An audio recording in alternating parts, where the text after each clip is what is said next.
and then whoever joins later can join, that's fine. Vajji Khalsa, Vajji Ki Fateh, everybody, thank you for coming, ji. Last week, Nirvair te, we had ended there on the chapter of Nirvair te.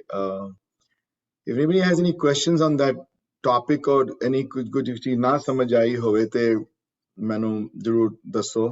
Otherwise, I'm going to continue with the next topic. I'm going to wait for a second and see if somebody has any questions. Otherwise, I'll move forward. Okay, we'll move forward then.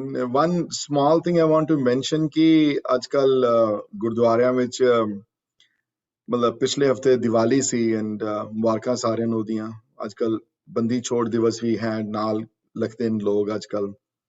When we grew up there was no such thing.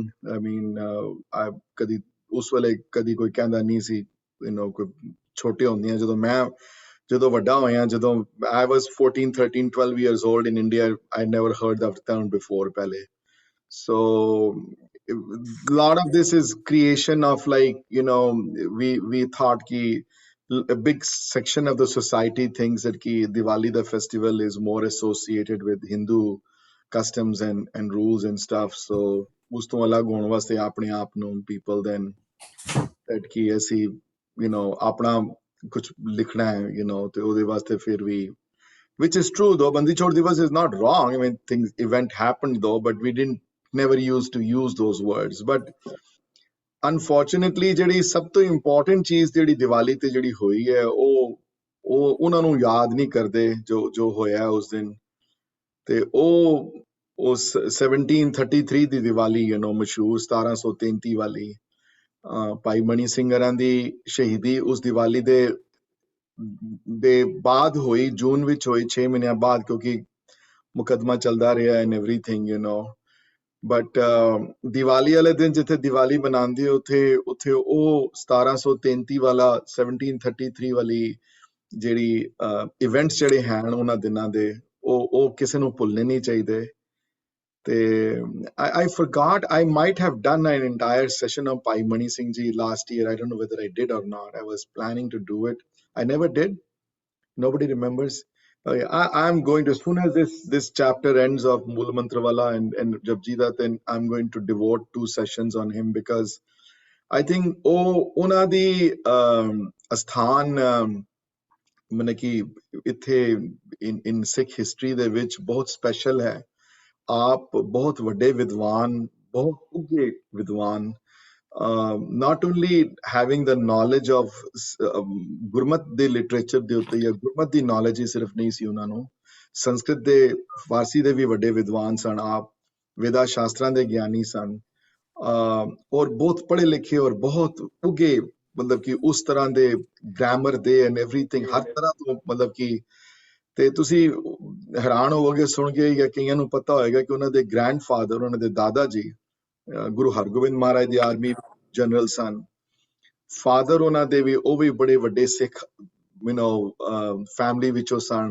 Mother ਵੀ ਬਹੁਤ ਗੂੜੀ ਸਿੱਖ family ਵਿੱਚੋਂ ਸਨ. ਅੱਗੇ ਜਾ ਕੇ ਉਹਨਾਂ ਦੇ ਜਿਹੜੇ brother son, I think 10 brothers, 8 or 10 brothers, I forgot the exact. ਉਹਨਾਂ 10 ਭਰਾਵਾਂ ਵਿੱਚੋਂ 7 ਜਾਂ 8 ਭਰਾਵਾਂ ਦੀ ਮੌਤ ਜਿਹੜੀਆਂ ਸ਼ਹੀਦੀਆਂ ਪਾਈਆਂ ਉਹਨਾਂ ਨੇ ਹਰ ਡਿਫਰੈਂਟ ਬੈਟਲ ਵਿੱਚ. ਬੈਟਲ ਆਫ ਨਦੌਣ ਵਿੱਚ ਇੱਕ ਦੀ ਡੈਥ ਹੋਈ ਹੈ, ਇੱਕ ਦੀ ਬੈਟਲ ਆਫ ਗੁਲੇਰ ਵਿੱਚ ਹੋਈ ਹੈ, ਚਮਕੌਰ ਦੀ ਗੜੀ ਦੇ ਵਿੱਚ 40 ਸਿੰਘਾਂ ਵਿੱਚੋਂ ਉਹਨਾਂ ਦੇ ਭਰਾ ਮੌਜੂਦ ਸਨ, 2 ਜਾਂ 3 ਉੱਥੇ ਉਹਨਾਂ ਦੀ ਸ਼ਹੀਦੀਆਂ ਪ੍ਰਾਪਤ ਹੋਈਆਂ ਉਹਨਾਂ ਨੂੰ. ਭਾਵ ਬਹੁਤ ਵੱਡੀ ਪਰਸਨੈਲਿਟੀ ਹੈ ਸਿੱਖ ਹਿਸਟਰੀ ਵਿੱਚ. ਲੋਕ ਜਾਣਦੇ ਨਹੀਂ ਉਹਨਾਂ ਦਾ, ਕਈ ਵਾਰੀ ਨਹੀਂ ਅਸੀਂ ਪਤਾ ਕਰ ਸਕਦੇ ਉਹਨਾਂ ਬਾਰੇ, but he is really very very well known and we all know ਕਿ not only ਉਹਨਾਂ ਦੇ ਆਪਣੇ ਬੇਟੇ ਉਹਨਾਂ ਦੇ I think he had 6 sons, all 6 ਜਿਹਨਾਂ ਸ਼ਹੀਦੀਆਂ ਪਾਈਆਂ ਉਹਨਾਂ ਨੇ ਡਿਫਰੈਂਟ ਤੇ ਕਈਆਂ ਨੇ ਖਿਦਰਾਨੇ ਮੁਕੱਸਰ ਦੀ ਜੰਗ ਵਿੱਚ ਸ਼ਹੀਦੀਆਂ ਪਾਈਆਂ, ਉੱਥੇ ਚਮਕੌਰ ਦੀ ਜੰਗ ਵਿੱਚ ਸ਼ਹੀਦੀਆਂ ਪਾਈਆਂ, ਅਨੰਦਪੁਰ ਦੀ ਬੈਟਲ ਵਿੱਚ ਸ਼ਹੀਦੀਆਂ ਪਾਈਆਂ. ਸੋ ਸਾਰਾ ਪਰਿਵਾਰ ਜਿਹੜਾ ਵੈ ਬਹੁਤ ਸਿੱਖੀ ਨਾਲ ਜਿਹੜਾ ਮਿਲਿਆ ਹੋਇਆ ਪਰਿਵਾਰ ਹੈ, ਔਰ ਸੱਚੇ ਸੰਤ ਸਿਪਾਹੀ ਸਨ ਆਪ. ਤੁਹਾਨੂੰ ਸੁਣ ਕੇ ਸ਼ਾਇਦ ਹੈਰਾਨਗੀ ਹੋਵੇ ਇਸ ਗੱਲ ਦੀ ਕਿ ਆਪ ਤਲਵਾਰ ਚਲਾਉਣ ਵਿੱਚ ਮਾਹਿਰ ਸਨ, ਤੀਰਅੰਦਾਜ਼ੀ ਵਿੱਚ ਮਾਹਿਰ ਸਨ, ਬਰਛੇ ਆਦਿ ਵਿੱਚ ਮਾਹਿਰ ਸਨ, ਉੱਘੇ ਕੀਰਤਨੀਏ ਸਨ, ਬਾਣੀ ਦੀ ਸੋਝੀ ਰੱਖਦੇ ਸਨ, ਬਾਣੀ ਦਾ ਪਾਠ, ਬਾਣੀ ਦੀ ਵਿਆਖਿਆ ਕਰਨੀ। ਔਰ ਇੱਕ ਗੱਲ ਚੇਤੇ ਰਹੇ ਸਾਰਿਆਂ ਨੂੰ, ਜਦੋਂ ਦੁਬਾਰਾ ਗੁਰੂ ਗ੍ਰੰਥ ਸਾਹਿਬ ਮਹਾਰਾਜ ਦੀ ਬੀੜ ਜਦੋਂ ਦੁਬਾਰਾ ਲਿਖਵਾਏਗੀ, ਜਿਹੜਾ ਫਾਈਨਲ ਵਰਜ਼ਨ ਹੁਣ ਜਿਹੜੀ ਦਮਦਮੀ ਬੀੜ ਹੈ, ਉਹਨਾਂ ਵਾਸਤੇ ਸਪੈਸ਼ਲੀ ਇੱਕ ਹੁਕਮਨਾਮਾ ਭੇਜ ਕੇ ਤੇ ਅੰਮ੍ਰਿਤਸਰ ਸਾਹਿਬ ਤੋਂ ਮੰਗਵਾਇਆ ਗਿਆ ਭਾਈ ਮਣੀ ਸਿੰਘ ਹਰਾਂ ਨੂੰ, ਸਾਬੋ ਕੀ ਤਲਵੰਡੀ। ਸੋ ਜਸਟ ਇਮੈਜਿਨ ਕਿ ਉਹ ਜੀ ਪਰਸਨੈਲਿਟੀ ਹੋਣੇ ਨਾਪ, ਔਰ ਕਿਸ ਏਜ ਵਿੱਚ ਉਹਨਾਂ ਦੀ ਡੈਥ ਹੁੰਦੀ ਹੈ। ਹੀ ਵਾਸ older then Guru Sahib, and ਮਹਾਰਾਜ ਜੋਤੀ ਜੋਤ ਸਮਾਉਂਦੇ 1708 ਵਿੱਚ, ਤੇ ਭਾਈ ਮਣੀ ਸਿੰਘ ਜੋਤੀ ਜੋਤ ਸਮਾਇਆ 1734 ਵਿੱਚ, ਉਹਨਾਂ ਤੋਂ ਕਾਫੀ 25 ਸਾਲਾਂ ਬਾਅਦ। ਔਰ ਉਹਨਾਂ ਤੋਂ ਵੱਡੇ ਵੀ ਸਨ ਉਮਰ ਵਿੱਚ, ਲੇਕਿਨ ਇੱਕ ਗੱਲ ਚੇਤੇ ਰਹੇ ਕਿ ਇਹ ਮਾਣ ਹੋਏਗਾ ਤੁਹਾਨੂੰ ਸੁਣ ਕੇ ਕਿ ਅੰਮ੍ਰਿਤ ਉਹਨਾਂ ਦੇ ਹੱਥੋਂ ਛਕਿਆ 1699 ਦੀ ਵਿਸਾਖੀ 'ਚ। ਸੋ ਤੁਸੀਂ ਇਮੈਜਿਨ ਕਿਸ ਤਰ੍ਹਾਂ ਦੀ ਪਰਸਨੈਲਿਟੀ ਹੋਣੇ ਨਾ, ਕਿਤਨੇ ਉੱਗੇ ਗੁਰਸਿੱਖ ਔਰ ਕਿਤਨੇ ਸੰਤ ਸਿਪਾਹੀ ਵਰਗੀ ਪਰਸਨੈਲਿਟੀ ਉਹਨਾਂ ਦੀ। ਤੇ 1700 ਜਦੋਂ ਖਾਲਸੇ ਦੀ ਜਦੋਂ ਅੰਮ੍ਰਿਤ ਛਕਾਉਣ ਤੋਂ ਬਾਅਦ ਥੋੜੇ ਦਿਨਾਂ ਬਾਅਦ ਹੀ, ਉਸੇ ਸਾਲ ਵਿੱਚ ਤਾਂ ਉਸ ਤੋਂ ਅਗਲੇ ਸਾਲ ਉਹਨਾਂ ਨੂੰ ਹੁਕਮ ਹੋ ਗਿਆ ਕਿ ਤੁਸੀਂ ਦਰਬਾਰ ਸਾਹਿਬ ਜਾ ਕੇ ਡਿਊਟੀ ਸੰਭਾਲੋ। ਤੇ ਚਮਕੌਰ ਦੀ ਜਦੋਂ ਬੈਟਲ ਵਗੈਰਾ ਹੋਈਆਂ ਸਾਰੀਆਂ, ਤੇ ਆਪ ਦਰਬਾਰ ਸਾਹਿਬ ਸਨ ਉਸ ਵੇਲੇ। ਆਪ ਚਮਕੌਰ ਅਨੰਦਪੁਰ ਸਾਹਿਬ ਨਹੀਂ ਸਨ, ਤੇ ਸ਼ਾਇਦ ਉਹ ਵੀ ਸ਼ਹੀਦੀਆਂ ਪਾ ਲੈਂਦੇ ਉਸ ਵੇਲੇ, ਲੇਕਿਨ ਆਪ ਦਰਬਾਰ ਸਾਹਿਬ ਡਿਊਟੀ ਸੰਭਾਲਦੇ ਪਏ ਸਨ। ਹੈਡ ਗ੍ਰੰਥੀ ਔਰ ਅਕਾਲ ਤਖਤ ਦੇ ਜਥੇਦਾਰ ਦੋਨਾਂ ਦੀਆਂ ਡਿਊਟੀਆਂ ਉਹਨਾਂ ਨੇ ਕਾਫੀ ਦੇਰ, ਉਹਨਾਂ ਨੇ ਸੁਣ ਲਓ ਕਿ ਉਹਨਾਂ ਦੀ 30 ਸਾਲ ਕੀ 35 ਸਾਲ ਉਹਨਾਂ ਨੇ ਇਹ ਡਿਊਟੀ ਨਿਭਾਈ ਹੈ ਦਰਬਾਰ ਸਾਹਿਬ। ਤੇ ਹੁਣ ਜੋ ਵੀ ਤੁਸੀਂ ਪ੍ਰਥਾ ਦੇਖਦੇ ਹੋ ਨਾ ਦਰਬਾਰ ਸਾਹਿਬ ਅੱਜ ਕੱਲ ਜੋ ਹੋ ਰਿਹਾ ਉੱਥੇ, ਮਤਲਬ ਕਿ ਜੋ ਕੀਰਤਨ ਦੀਆਂ ਚੌਕੀਆਂ ਜਿਹੜੀਆਂ ਇਸਟੈਬਲਿਸ਼ ਹੋਈਆਂ, ਕੀਰਤਨ ਦੀਆਂ ਚੌਕੀਆਂ ਕਿ ਸਵੇਰੇ ਆਸਾ ਦੀ ਵਾਰ ਦੀ ਹੈ, ਜਾਂ ਉਸ ਤੋਂ ਪਹਿਲੇ ਚਰਨ ਕਮਲ ਦੀ ਸ਼ਾਮੀ ਚਰਨ ਕਮਲ ਦੀ ਚੌਕੀ ਹੈ, 3 ਪਹਿਰ ਦੀ ਚੌਕੀ ਹੈ। ਇਹ ਕੀਰਤਨ ਚੌਕੀਆਂ ਦੀ ਇਸਟੈਬਲਿਸ਼ਮੈਂਟ ਦੇ ਪਿੱਛੇ ਵੀ ਭਾਈ ਮਣੀ ਸਿੰਘ ਹਰਾਂ ਦਾ ਬਹੁਤ ਵੱਡਾ ਹੱਥ ਸੀ। ਤੇ ਹੁਣ ਜਿਹੜੀ ਮਾਡਰਨ ਫਾਰਮ ਆਫ ਜਿਹੜੀ ਅਰਦਾਸ ਜਿਹੜੀ ਭਗਵਤੀ ਕੀ ਵਾਰ ਤੋਂ ਸ਼ੁਰੂ ਹੁੰਦੀ ਹੈ ਉਤੋਂ, ਉਹਦੇ ਵਿੱਚ ਉਹਨਾਂ ਦੀ ਬਣਾਉਣ ਦੇ ਵਿੱਚ ਵੀ ਭਾਈ ਮਣੀ ਸਿੰਘ ਹਰਾਂ ਦਾ ਬਹੁਤ ਵੱਡਾ ਹੱਥ ਰਿਹਾ ਹੈ। ਦਸਮ ਗ੍ਰੰਥ ਦੀ ਕੰਪੀਲੇਸ਼ਨ ਜਿਹੜੀ ਹੈ ਉਹ ਵੀ ਭਾਈ ਮਣੀ ਸਿੰਘ ਹਰਾਂ ਨੂੰ ਕ੍ਰੈਡਿਟ ਜਾਂਦਾ ਹੈ। ਸੋ ਯੂ ਕੈਨ ਇਮੈਜਿਨ ਕਿਸ ਤਰ੍ਹਾਂ ਦੀ ਪਰਸਨੈਲਿਟੀ ਆਪ ਹੋਣਗੇ। ਤੇ ਗੱਲ ਜ਼ਿਆਦਾ ਵੱਡੀ ਨਾ ਕਰਾਂ, ਮੈਂ ਜਸ ਉਹਨਾਂ ਬਾਰੇ ਥੋੜਾ ਬਹੁਤ ਕਹਿਣਾ ਸੀ। ਤੇ 1733 ਵਿੱਚ ਵੀ ਆਲ ਨੋ ਦਾ ਸੀਰੀਜ਼ ਆਫ ਇਵੈਂਟ ਅਗਰ ਦੇਖੋਗੇ ਤੇ 1708 ਵਿੱਚ, let me share the screen here so that everybody can get like an idea of what I'm talking about. ਮੈਂ ਉਹਨਾਂ ਬਾਰੇ ਥੋੜਾ ਬਹੁਤ ਦੱਸਣਾ ਚਾਹੁੰਦਾ ਹਾਂ। I think it's important, people should know.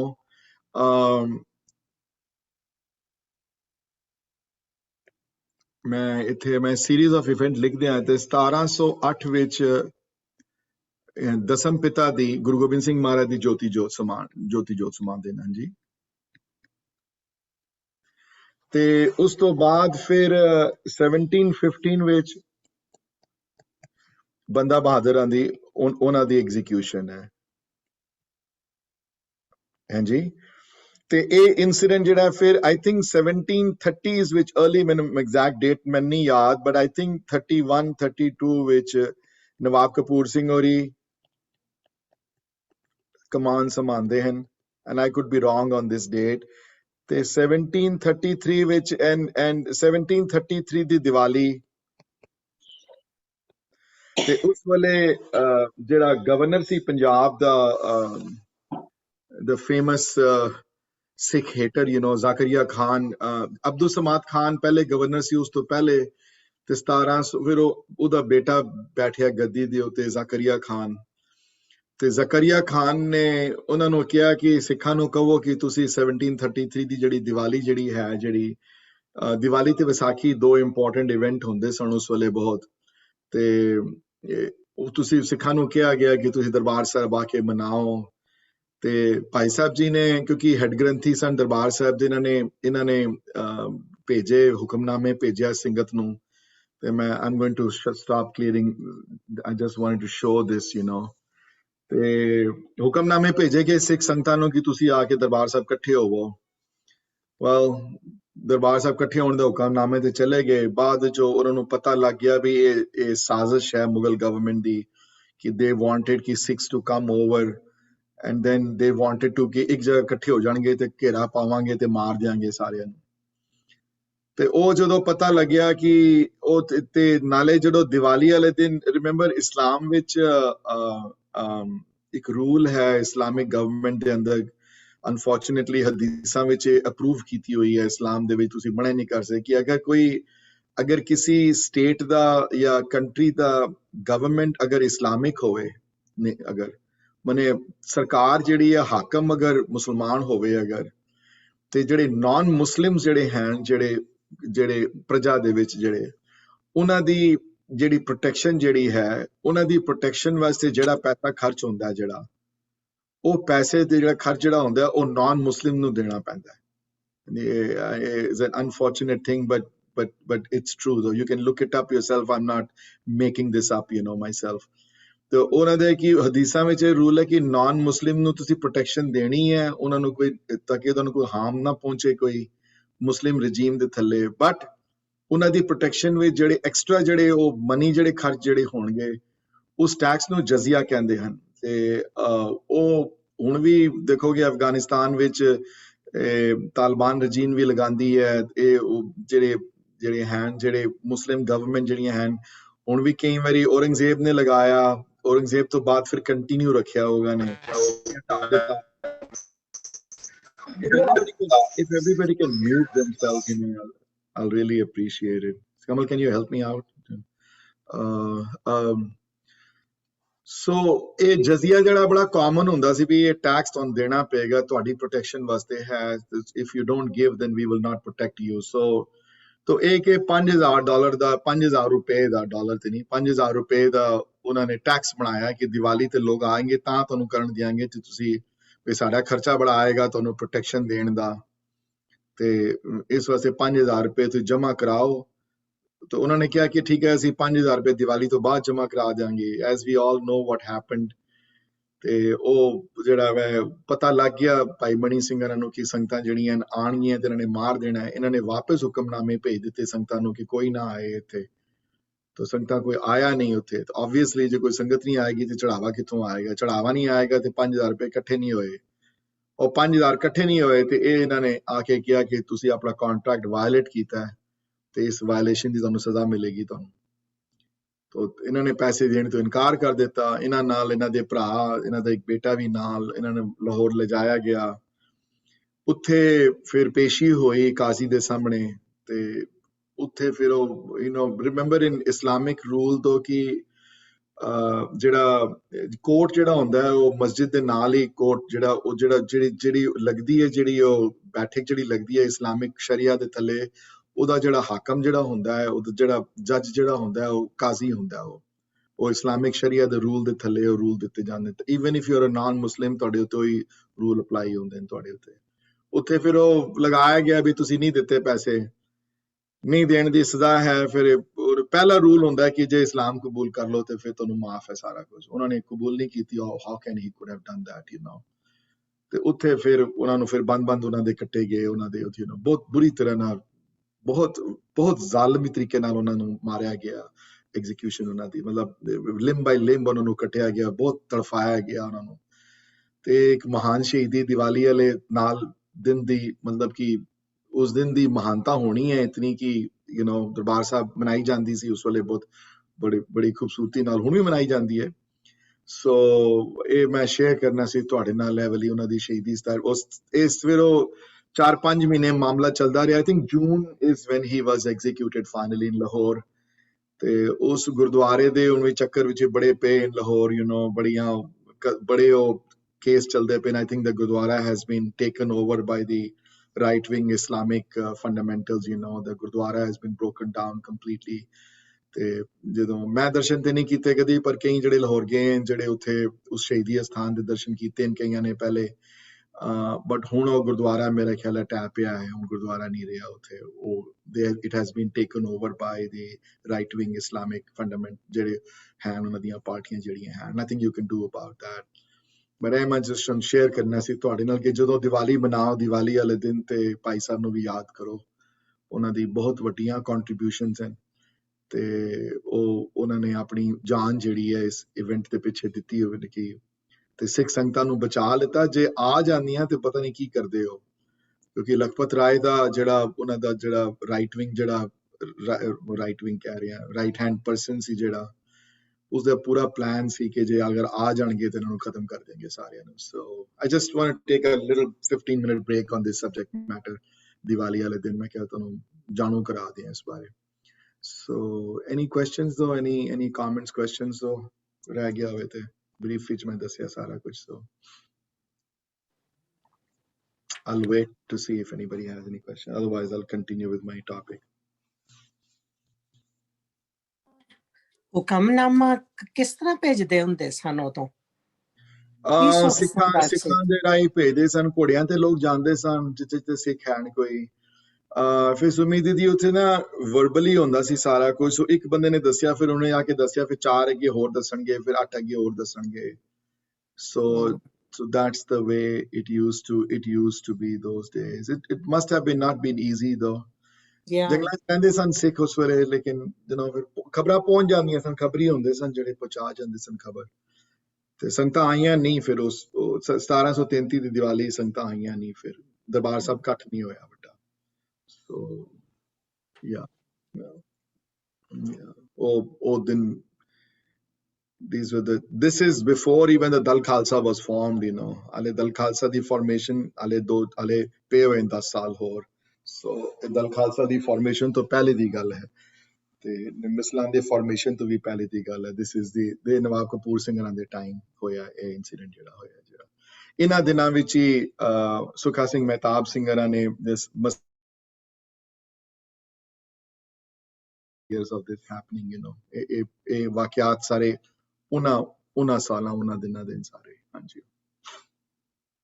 Any other questions though? No, okay. So we're going to start back with the Mool Mantra, the discussion where we left off now. So this was just a little, side tour here on the Diwali wale din to. So ਅਸੀਂ ਜਿਹੜੀ ਕਰਤਾ ਦੀ ਕਰ ਆਏ ਆ, ਪੁਰਖ ਦੀ ਕਰ ਆਏ ਆ, ਕਾਲ ਕਰਤਾ ਪੁਰਖ ਨਿਰਭਉ ਦੀ ਕਰ ਆਏ ਆ, ਨਿਰਵੈਰ ਦੀ ਕਰ ਆਏ ਆ। ਤੇ ਅੱਜ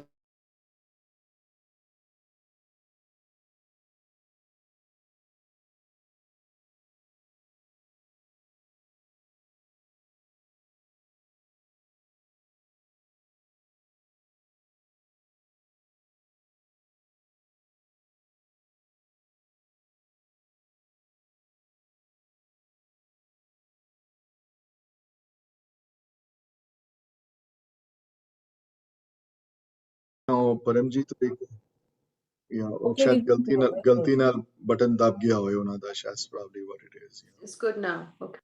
Yeah. So ਮੈਂ ਇੱਥੇ ਅਕਾਲ ਦੀ ਅਕਾਲ ਵਰਡ ਜਿਹੜਾ ਹੈ ਦੋ ਹਿੱਸਿਆਂ 'ਚ ਬੜਿਆ, ਇੱਕ ਅ ਤੇ ਕਾਲ। ਕਾਲ ਦੇ ਜਿਹੜੇ ਦੋ ਮੀਨਿੰਗ ਜਿਹੜੇ ਪ੍ਰੋਮੀਨੈਂਟ ਹਨ ਜ਼ਿਆਦਾ। ਕਾਲ ਮਨੇ ਡੈਥ ਵੀ ਹੈ ਜਾਂ ਐਂਡਿੰਗ ਕਹਿ ਲਓ, ਐਂਡ ਕਹਿ ਲਓ ਜਾਂ ਡੈਥ ਕਹਿ ਲਓ, whatever you want to call it। ਤੇ ਕਾਲ ਦੇ ਮੀਨਿੰਗ ਟਾਈਮ ਵੀ ਹੈ। ਹਾਂਜੀ। ਤੇ ਅ ਹੈ ਮਨੇ ਵਿਦਆਊਟ।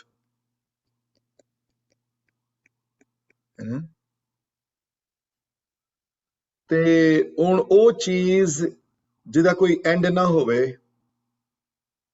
ਜਾਂ ਜਿਹਦੀ ਡੈਥ ਨਾ ਹੋਵੇ, ਲੇਕਿਨ ਉਸ ਤੋਂ ਵੱਡੀ ਜਿਹੜੀ ਚੀਜ਼ ਇਹ ਹੈ ਕਿ ਜਿਹੜਾ ਟਾਈਮਲੈਸ ਹੋਵੇ, ਟਾਈਮ ਦੀ ਕਿਸੇ ਪਾਬੰਦੀ ਨਾ ਹੋਵੇ ਉਹਦੇ ਵਿੱਚੋਂ। ਸੋ ਪ੍ਰੋਬਲਮ ਇਹ ਹੈ ਕਿ ਟਾਈਮ ਔਰ ਸਪੇਸ ਵਿੱਚ ਨਹੀਂ ਹੈ। ਸੋ ਜਿਹੜੀਆਂ ਚੀਜ਼ਾਂ ਤੁਹਾਨੂੰ ਨਜ਼ਰ ਆਉਂਦੀਆਂ ਤੁਹਾਡੀ ਜ਼ਿੰਦਗੀ ਦੇ ਵਿੱਚ, ਜੋ ਵੀ ਜਿਸ ਚੀਜ਼ ਨੂੰ ਵੀ ਤੁਸੀਂ ਦੇਖਦੇ ਹੋ, ਚਾਹੇ ਉਹ ਪਲੈਨਟ ਹੋਵਣ, ਚਾਹੇ ਉਹ ਸਨ ਹੋਵੇ, ਚਾਹੇ ਉਹ ਪਹਾੜ ਹੋਵਣ, ਚਾਹੇ ਓਸ਼ਨਸ ਹੋਵਣ, ਚਾਹੇ ਕੋਈ ਇਨਸਾਨ ਹੋਵੇ, ਚਾਹੇ ਕੋਈ ਜਾਨਵਰ ਹੋਵੇ, ਚਾਹੇ ਕੋਈ ਦੁਨਿਆਵੀ ਚੀਜ਼ ਹੋਵੇ, ਉਹ ਸਾਰਿਆਂ ਦਾ ਕੁਝ ਨਾ ਕੋਈ ਇੱਕ ਐਂਡ ਹੈ, ਕੋਈ ਹੈ ਨਾ। ਕੋਈ ਇਹੋ ਜਿਹੀ ਚੀਜ਼ ਨਜ਼ਰ ਨਹੀਂ ਹੈ ਤੁਹਾਡੇ ਅੱਖਾਂ ਦੇ ਸਾਹਮਣੇ, ਜੋ ਕੁਝ ਹੈ ਉਹ ਸਭ ਜਾਣ ਵਾਲੀਆਂ ਚੀਜ਼ਾਂ ਹਨ ਸਾਰੀਆਂ। ਅਕਾਲ ਕੋਨਾ ਚ ਕੋਈ ਵੀ ਨਹੀਂ। ਉਹ ਟਾਈਮਲੈਸਨੈਸ ਨਹੀਂ ਹੈ, ਟਾਈਮ ਦੇ ਅੰਦਰ ਹੈ, ਕਿਸੇ ਟਾਈਮ ਦੇ ਅੰਦਰ ਹੈ। ਹਾਂ, ਟਾਈਮ ਦਾ ਸਪੈਨ ਵੱਡਾ ਹੋ ਸਕਦਾ ਹੈ, right. So planets the time the span could be billions of years, as opposed to an insect might have a time span of 4 days or 2 days, A human being might have a time span of 80 years, 90 years, 100 years, whatever it is. So ਹੁਣ issue ਇਹ ਹੈ ਕਿ time ਦੀ concept ਜਿਹੜਾ time ਦਾ ਇਹ ਹੈ ਕਿ ਵਕਤ ਬੀਤਦਾ ਪਿਆ ਹੈ, ਪਰ ਰਿਮੈਂਬਰ ਟਾਈਮ ਜੋ ਬੀਤ ਰਿਹਾ ਵਿਸੀਆਂ ਚਸੀਆਂ ਘੜੀਆਂ ਪਹਿਰਾਂ ਇਹ ਥਿੱਤੀ ਵਾਰੀ ਜਿਹੜਾ ਟਾਈਮ ਜਿਹੜਾ ਬੀਤ ਰਿਹਾ ਇਹ ਅਸੀਂ ਟਾਈਮ ਕਾਊਂਟ ਕਰਦੇ ਪਏ ਹਾਂ। ਟਾਈਮ ਦੀ ਕੋਈ ਟਾਈਮ ਜਿਹੜਾ ਬਣਾਉਣ ਵਾਲਾ ਹੈ ਉਹ ਟਾਈਮਲੈਸ ਹੈ, ਉਹਦੇ ਚ ਕੁਝ ਨਹੀਂ ਹੈ। ਸੂਰਜ ਕਿੰਨੇ ਅਰਬਾਂ ਸਾਲਾਂ ਤੋਂ ਉਗ ਰਿਹਾ ਹੈ ਤੇ ਥੱਲੇ ਚਲਾ ਜਾਂਦਾ ਹੈ ਤੇ ਰਾਤ ਹੋ ਜਾਂਦੀ ਹੈ, ਸਵੇਰ ਹੋ ਜਾਂਦੀ ਹੈ ਐਂਡ ਐਵਰੀਥਿੰਗ। ਸੂਰਜ ਉੱਥੇ ਦਾ ਉੱਥੇ ਹੀ ਖੜਾ ਹੈ, ਸੂਰਜ ਨੂੰ ਕੁਝ ਨਹੀਂ ਹੋਣ ਵਾਲਾ।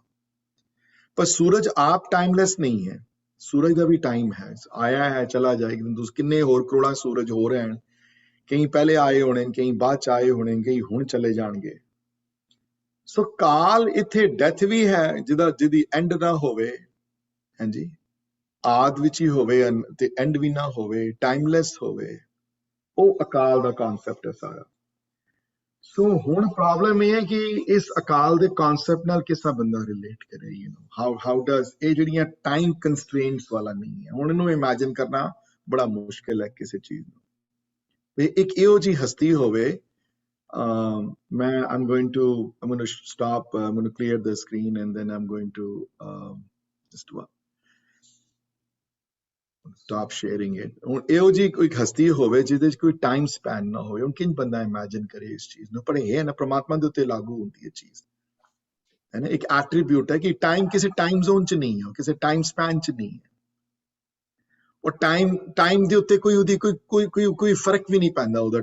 ਟਾਈਮ ਦੇ ਨਾਲ ਬੁੱਢਾ ਨਹੀਂ ਹੁੰਦਾ, ਟਾਈਮ ਨਾਲ ਜਵਾਨ ਨਹੀਂ ਹੁੰਦਾ, ਟਾਈਮ ਦਾ ਕੋਈ ਅਸਰ ਨਹੀਂ ਹੈ। ਅੱਗੇ ਜਾ ਕੇ ਜਪਜੀ ਸਾਹਿਬ ਦੀ ਮੂਲ ਮੰਤਰ ਦੇ ਟੂਵਰਡਸ ਦੀ ਐਂਡ ਵਿੱਚ ਜਾ ਕੇ ਉੱਥੇ ਸੱਚ ਵਰਡ ਆਏ ਹਨ ਤੇ ਵੈਸੇ 3 ਕਾਲ ਡਿਫਾਈਨ ਕੀਤੇ ਨੇ, ਪਾਸਟ, ਪ੍ਰੈਜ਼ੈਂਟ ਐਂਡ ਫਿਊਚਰ ਨੇ। ਇੱਥੇ 4 ਕਾਲ ਡਿਫਾਈਨ, ਆਦ ਵੀ ਹੈ ਨਾ, ਜੁਗਾਦ ਵੀ ਹੈ, ਹੈਬੀ ਵੀ ਹੈ, ਹੋਸੀ ਵੀ ਹੈ। ਆਦ ਮਤਲਬ ਜਦੋਂ ਕੁਝ ਬਣਿਆ ਨਹੀਂ ਸੀ ਹਾਲੇ, ਕਿਉਂਕਿ ਜਦੋਂ ਅਸੀਂ ਪਾਸਟ ਟੈਂਸ ਕਹਿੰਦੇ ਹਾਂ ਤੇ ਪਾਸਟ ਟੈਂਸ ਦਾ ਕੋਈ ਕਿਸੇ ਪੁਆਇੰਟ ਤੋਂ ਪਾਸਟ ਹੈ ਨਾ, ਮਤਲਬ ਕਿਸੇ ਇੱਕ ਕੋਈ ਤਾਂ ਹੱਦ ਹੋਏਗੀ ਨਾ ਜਿਹੜੀ ਪਾਸਟ ਟੈਂਸ ਦਾ ਨੰਬਰ 1 ਹੋਏਗਾ। ਜਿਹੜਾ ਮਹਾਰਾਜ ਕਹਿੰਦੇ ਨਹੀਂ, ਅਗਰ ਉਹ ਇਮੈਜਿਨਰੀ ਵੀ ਲੈ ਲਓ ਉਹ ਪਾਸਟ ਟੈਂਸ, ਉਸ ਤੋਂ ਪਹਿਲੇ ਵੀ ਉਹੀ ਸੀ, ਹੋਰ ਕੋਈ ਨਹੀਂ। ਆਦ ਵਿੱਚ ਵੀ ਉਹੀ ਸੀ, ਤੇ ਜਦੋਂ ਦੇ ਯੁੱਗ ਬਣੇ ਹਨ ਤਾਂ ਵੀ ਉਹੀ ਸੀ। ਸੋ ਉਹ ਅਕਾਲ ਹੈ। ਹੁਣ ਅਕਾਲ ਦੇ ਨਾਲ ਪ੍ਰੋਬਲਮ ਇਹ ਹੈ ਕਿ ਅਕਾਲ ਜਿਹੜਾ ਵੈ ਉਹਨੂੰ ਨਾ ਕੋਈ ਡੈਥ ਬਾਦਰ ਕਰਦੀ ਹੈ ਉਸਨੂੰ, ਕਿਉਂਕਿ ਉਹਦਾ ਕੋਈ ਐਂਡ ਨਹੀਂ ਹੈ, ਨਾ ਉਹਦਾ ਤੇ ਨਾ ਉਸਨੂੰ ਕੋਈ ਉਹਦੇ ਟਾਈਮ ਦੇ ਉੱਤੇ ਉਹਦਾ ਕੋਈ ਇਫੈਕਟ ਹੁੰਦਾ। ਉਹਦਾ ਸੋਰਠ ਦਾ ਇੱਕ ਸ਼ਬਦ ਆਉਂਦਾ ਹੈ, ਸਫਲ ਦਰਸ਼ਨ ਅਕਾਲ ਮੂਰਤ ਪ੍ਰਭ ਹੈ ਵੀ ਹੋਵਨਹਾਰਾ। ਬੜੀ ਵਾਰੀ ਗਾਇਆ ਵੀ ਹੋਏਗਾ ਕਿਸੇ ਨੇ, ਸ਼ਬਦ ਸੁਣੇ ਵੀ। ਹੈ ਵੀ ਹੋਵਨਹਾਰਾ ਹੈ, ਪਹਿਲੇ ਵੀ ਹੈ ਸੀ ਤੇ ਹੁਣ ਵੀ ਹੈ।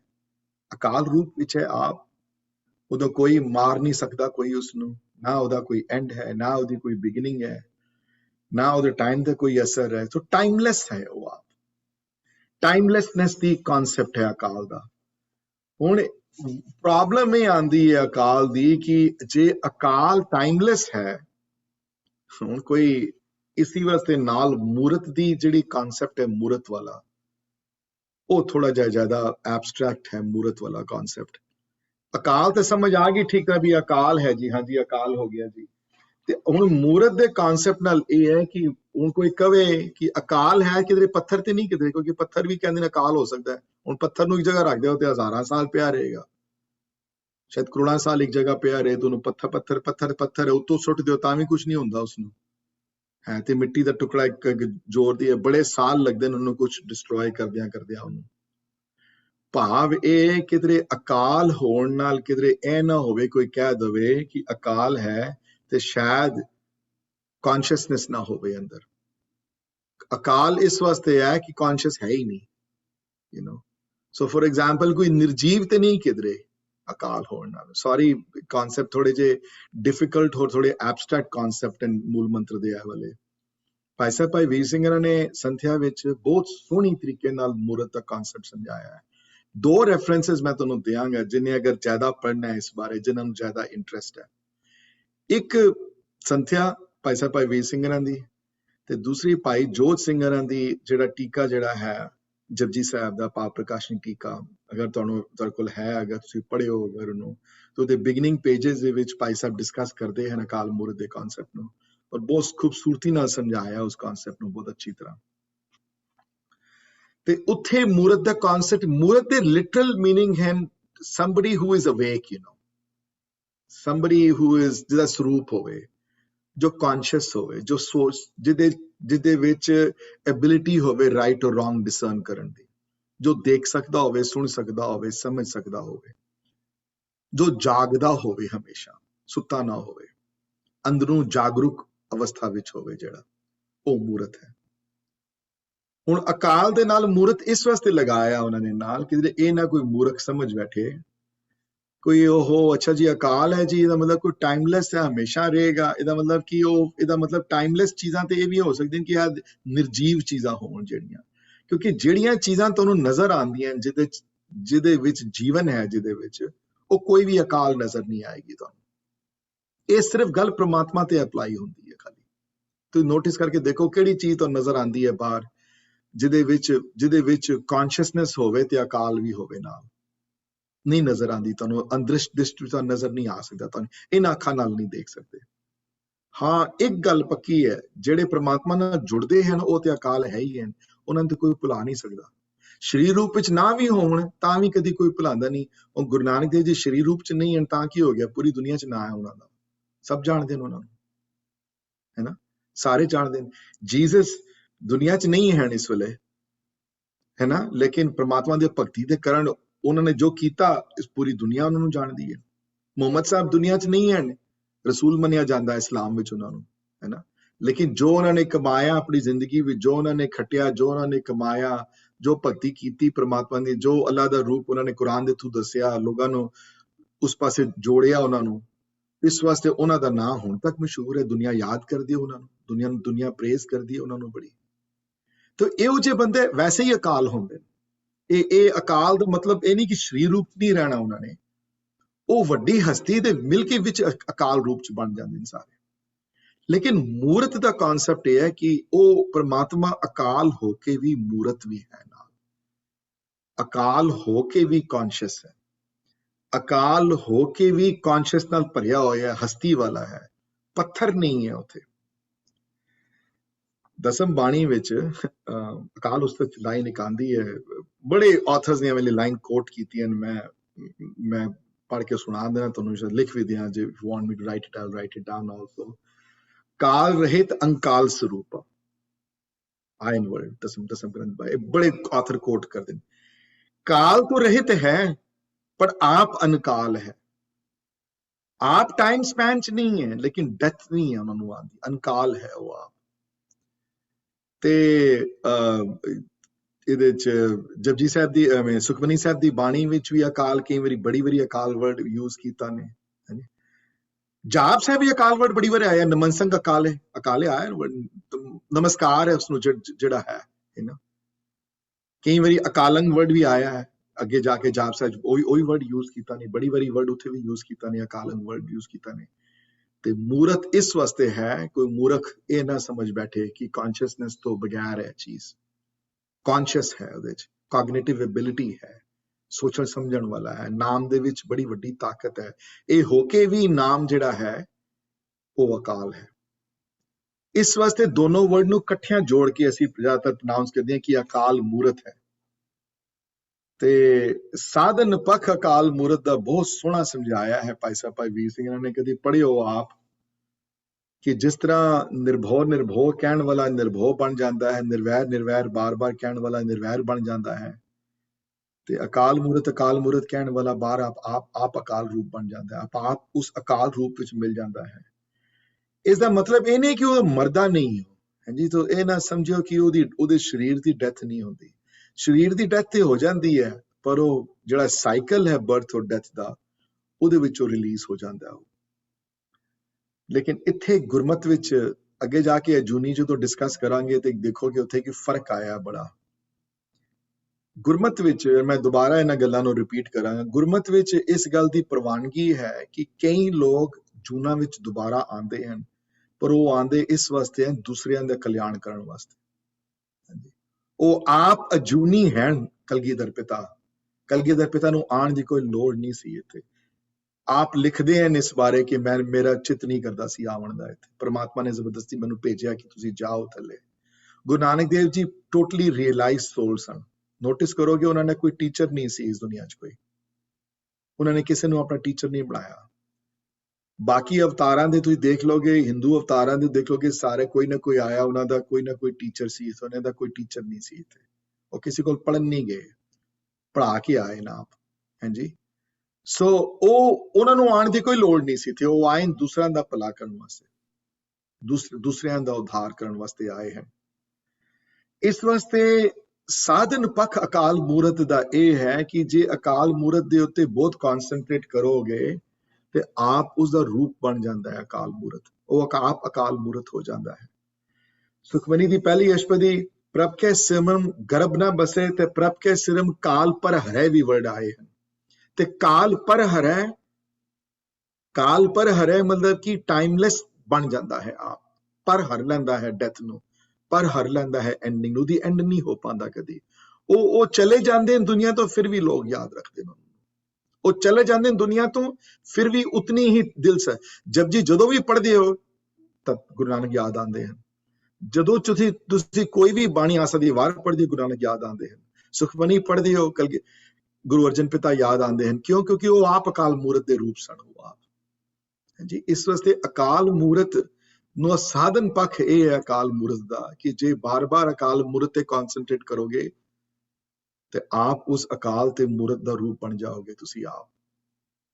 ਜਿਸ ਤਰ੍ਹਾਂ ਉਹ ਅਕਾਲ ਹੈ ਤੁਸੀਂ ਵੀ ਅਕਾਲ ਬਣ ਜਾਓਗੇ, ਜਿਸ ਤਰ੍ਹਾਂ ਉਹ ਮੂਰਤ ਰੂਪ ਵਿੱਚ ਹੋ ਕੇ ਅਕਾਲ ਹੈ ਤੁਸੀਂ ਵੀ ਮੂਰਤ ਰੂਪ ਹੋ ਕੇ ਅਕਾਲ ਬਣ ਜਾਓਗੇ।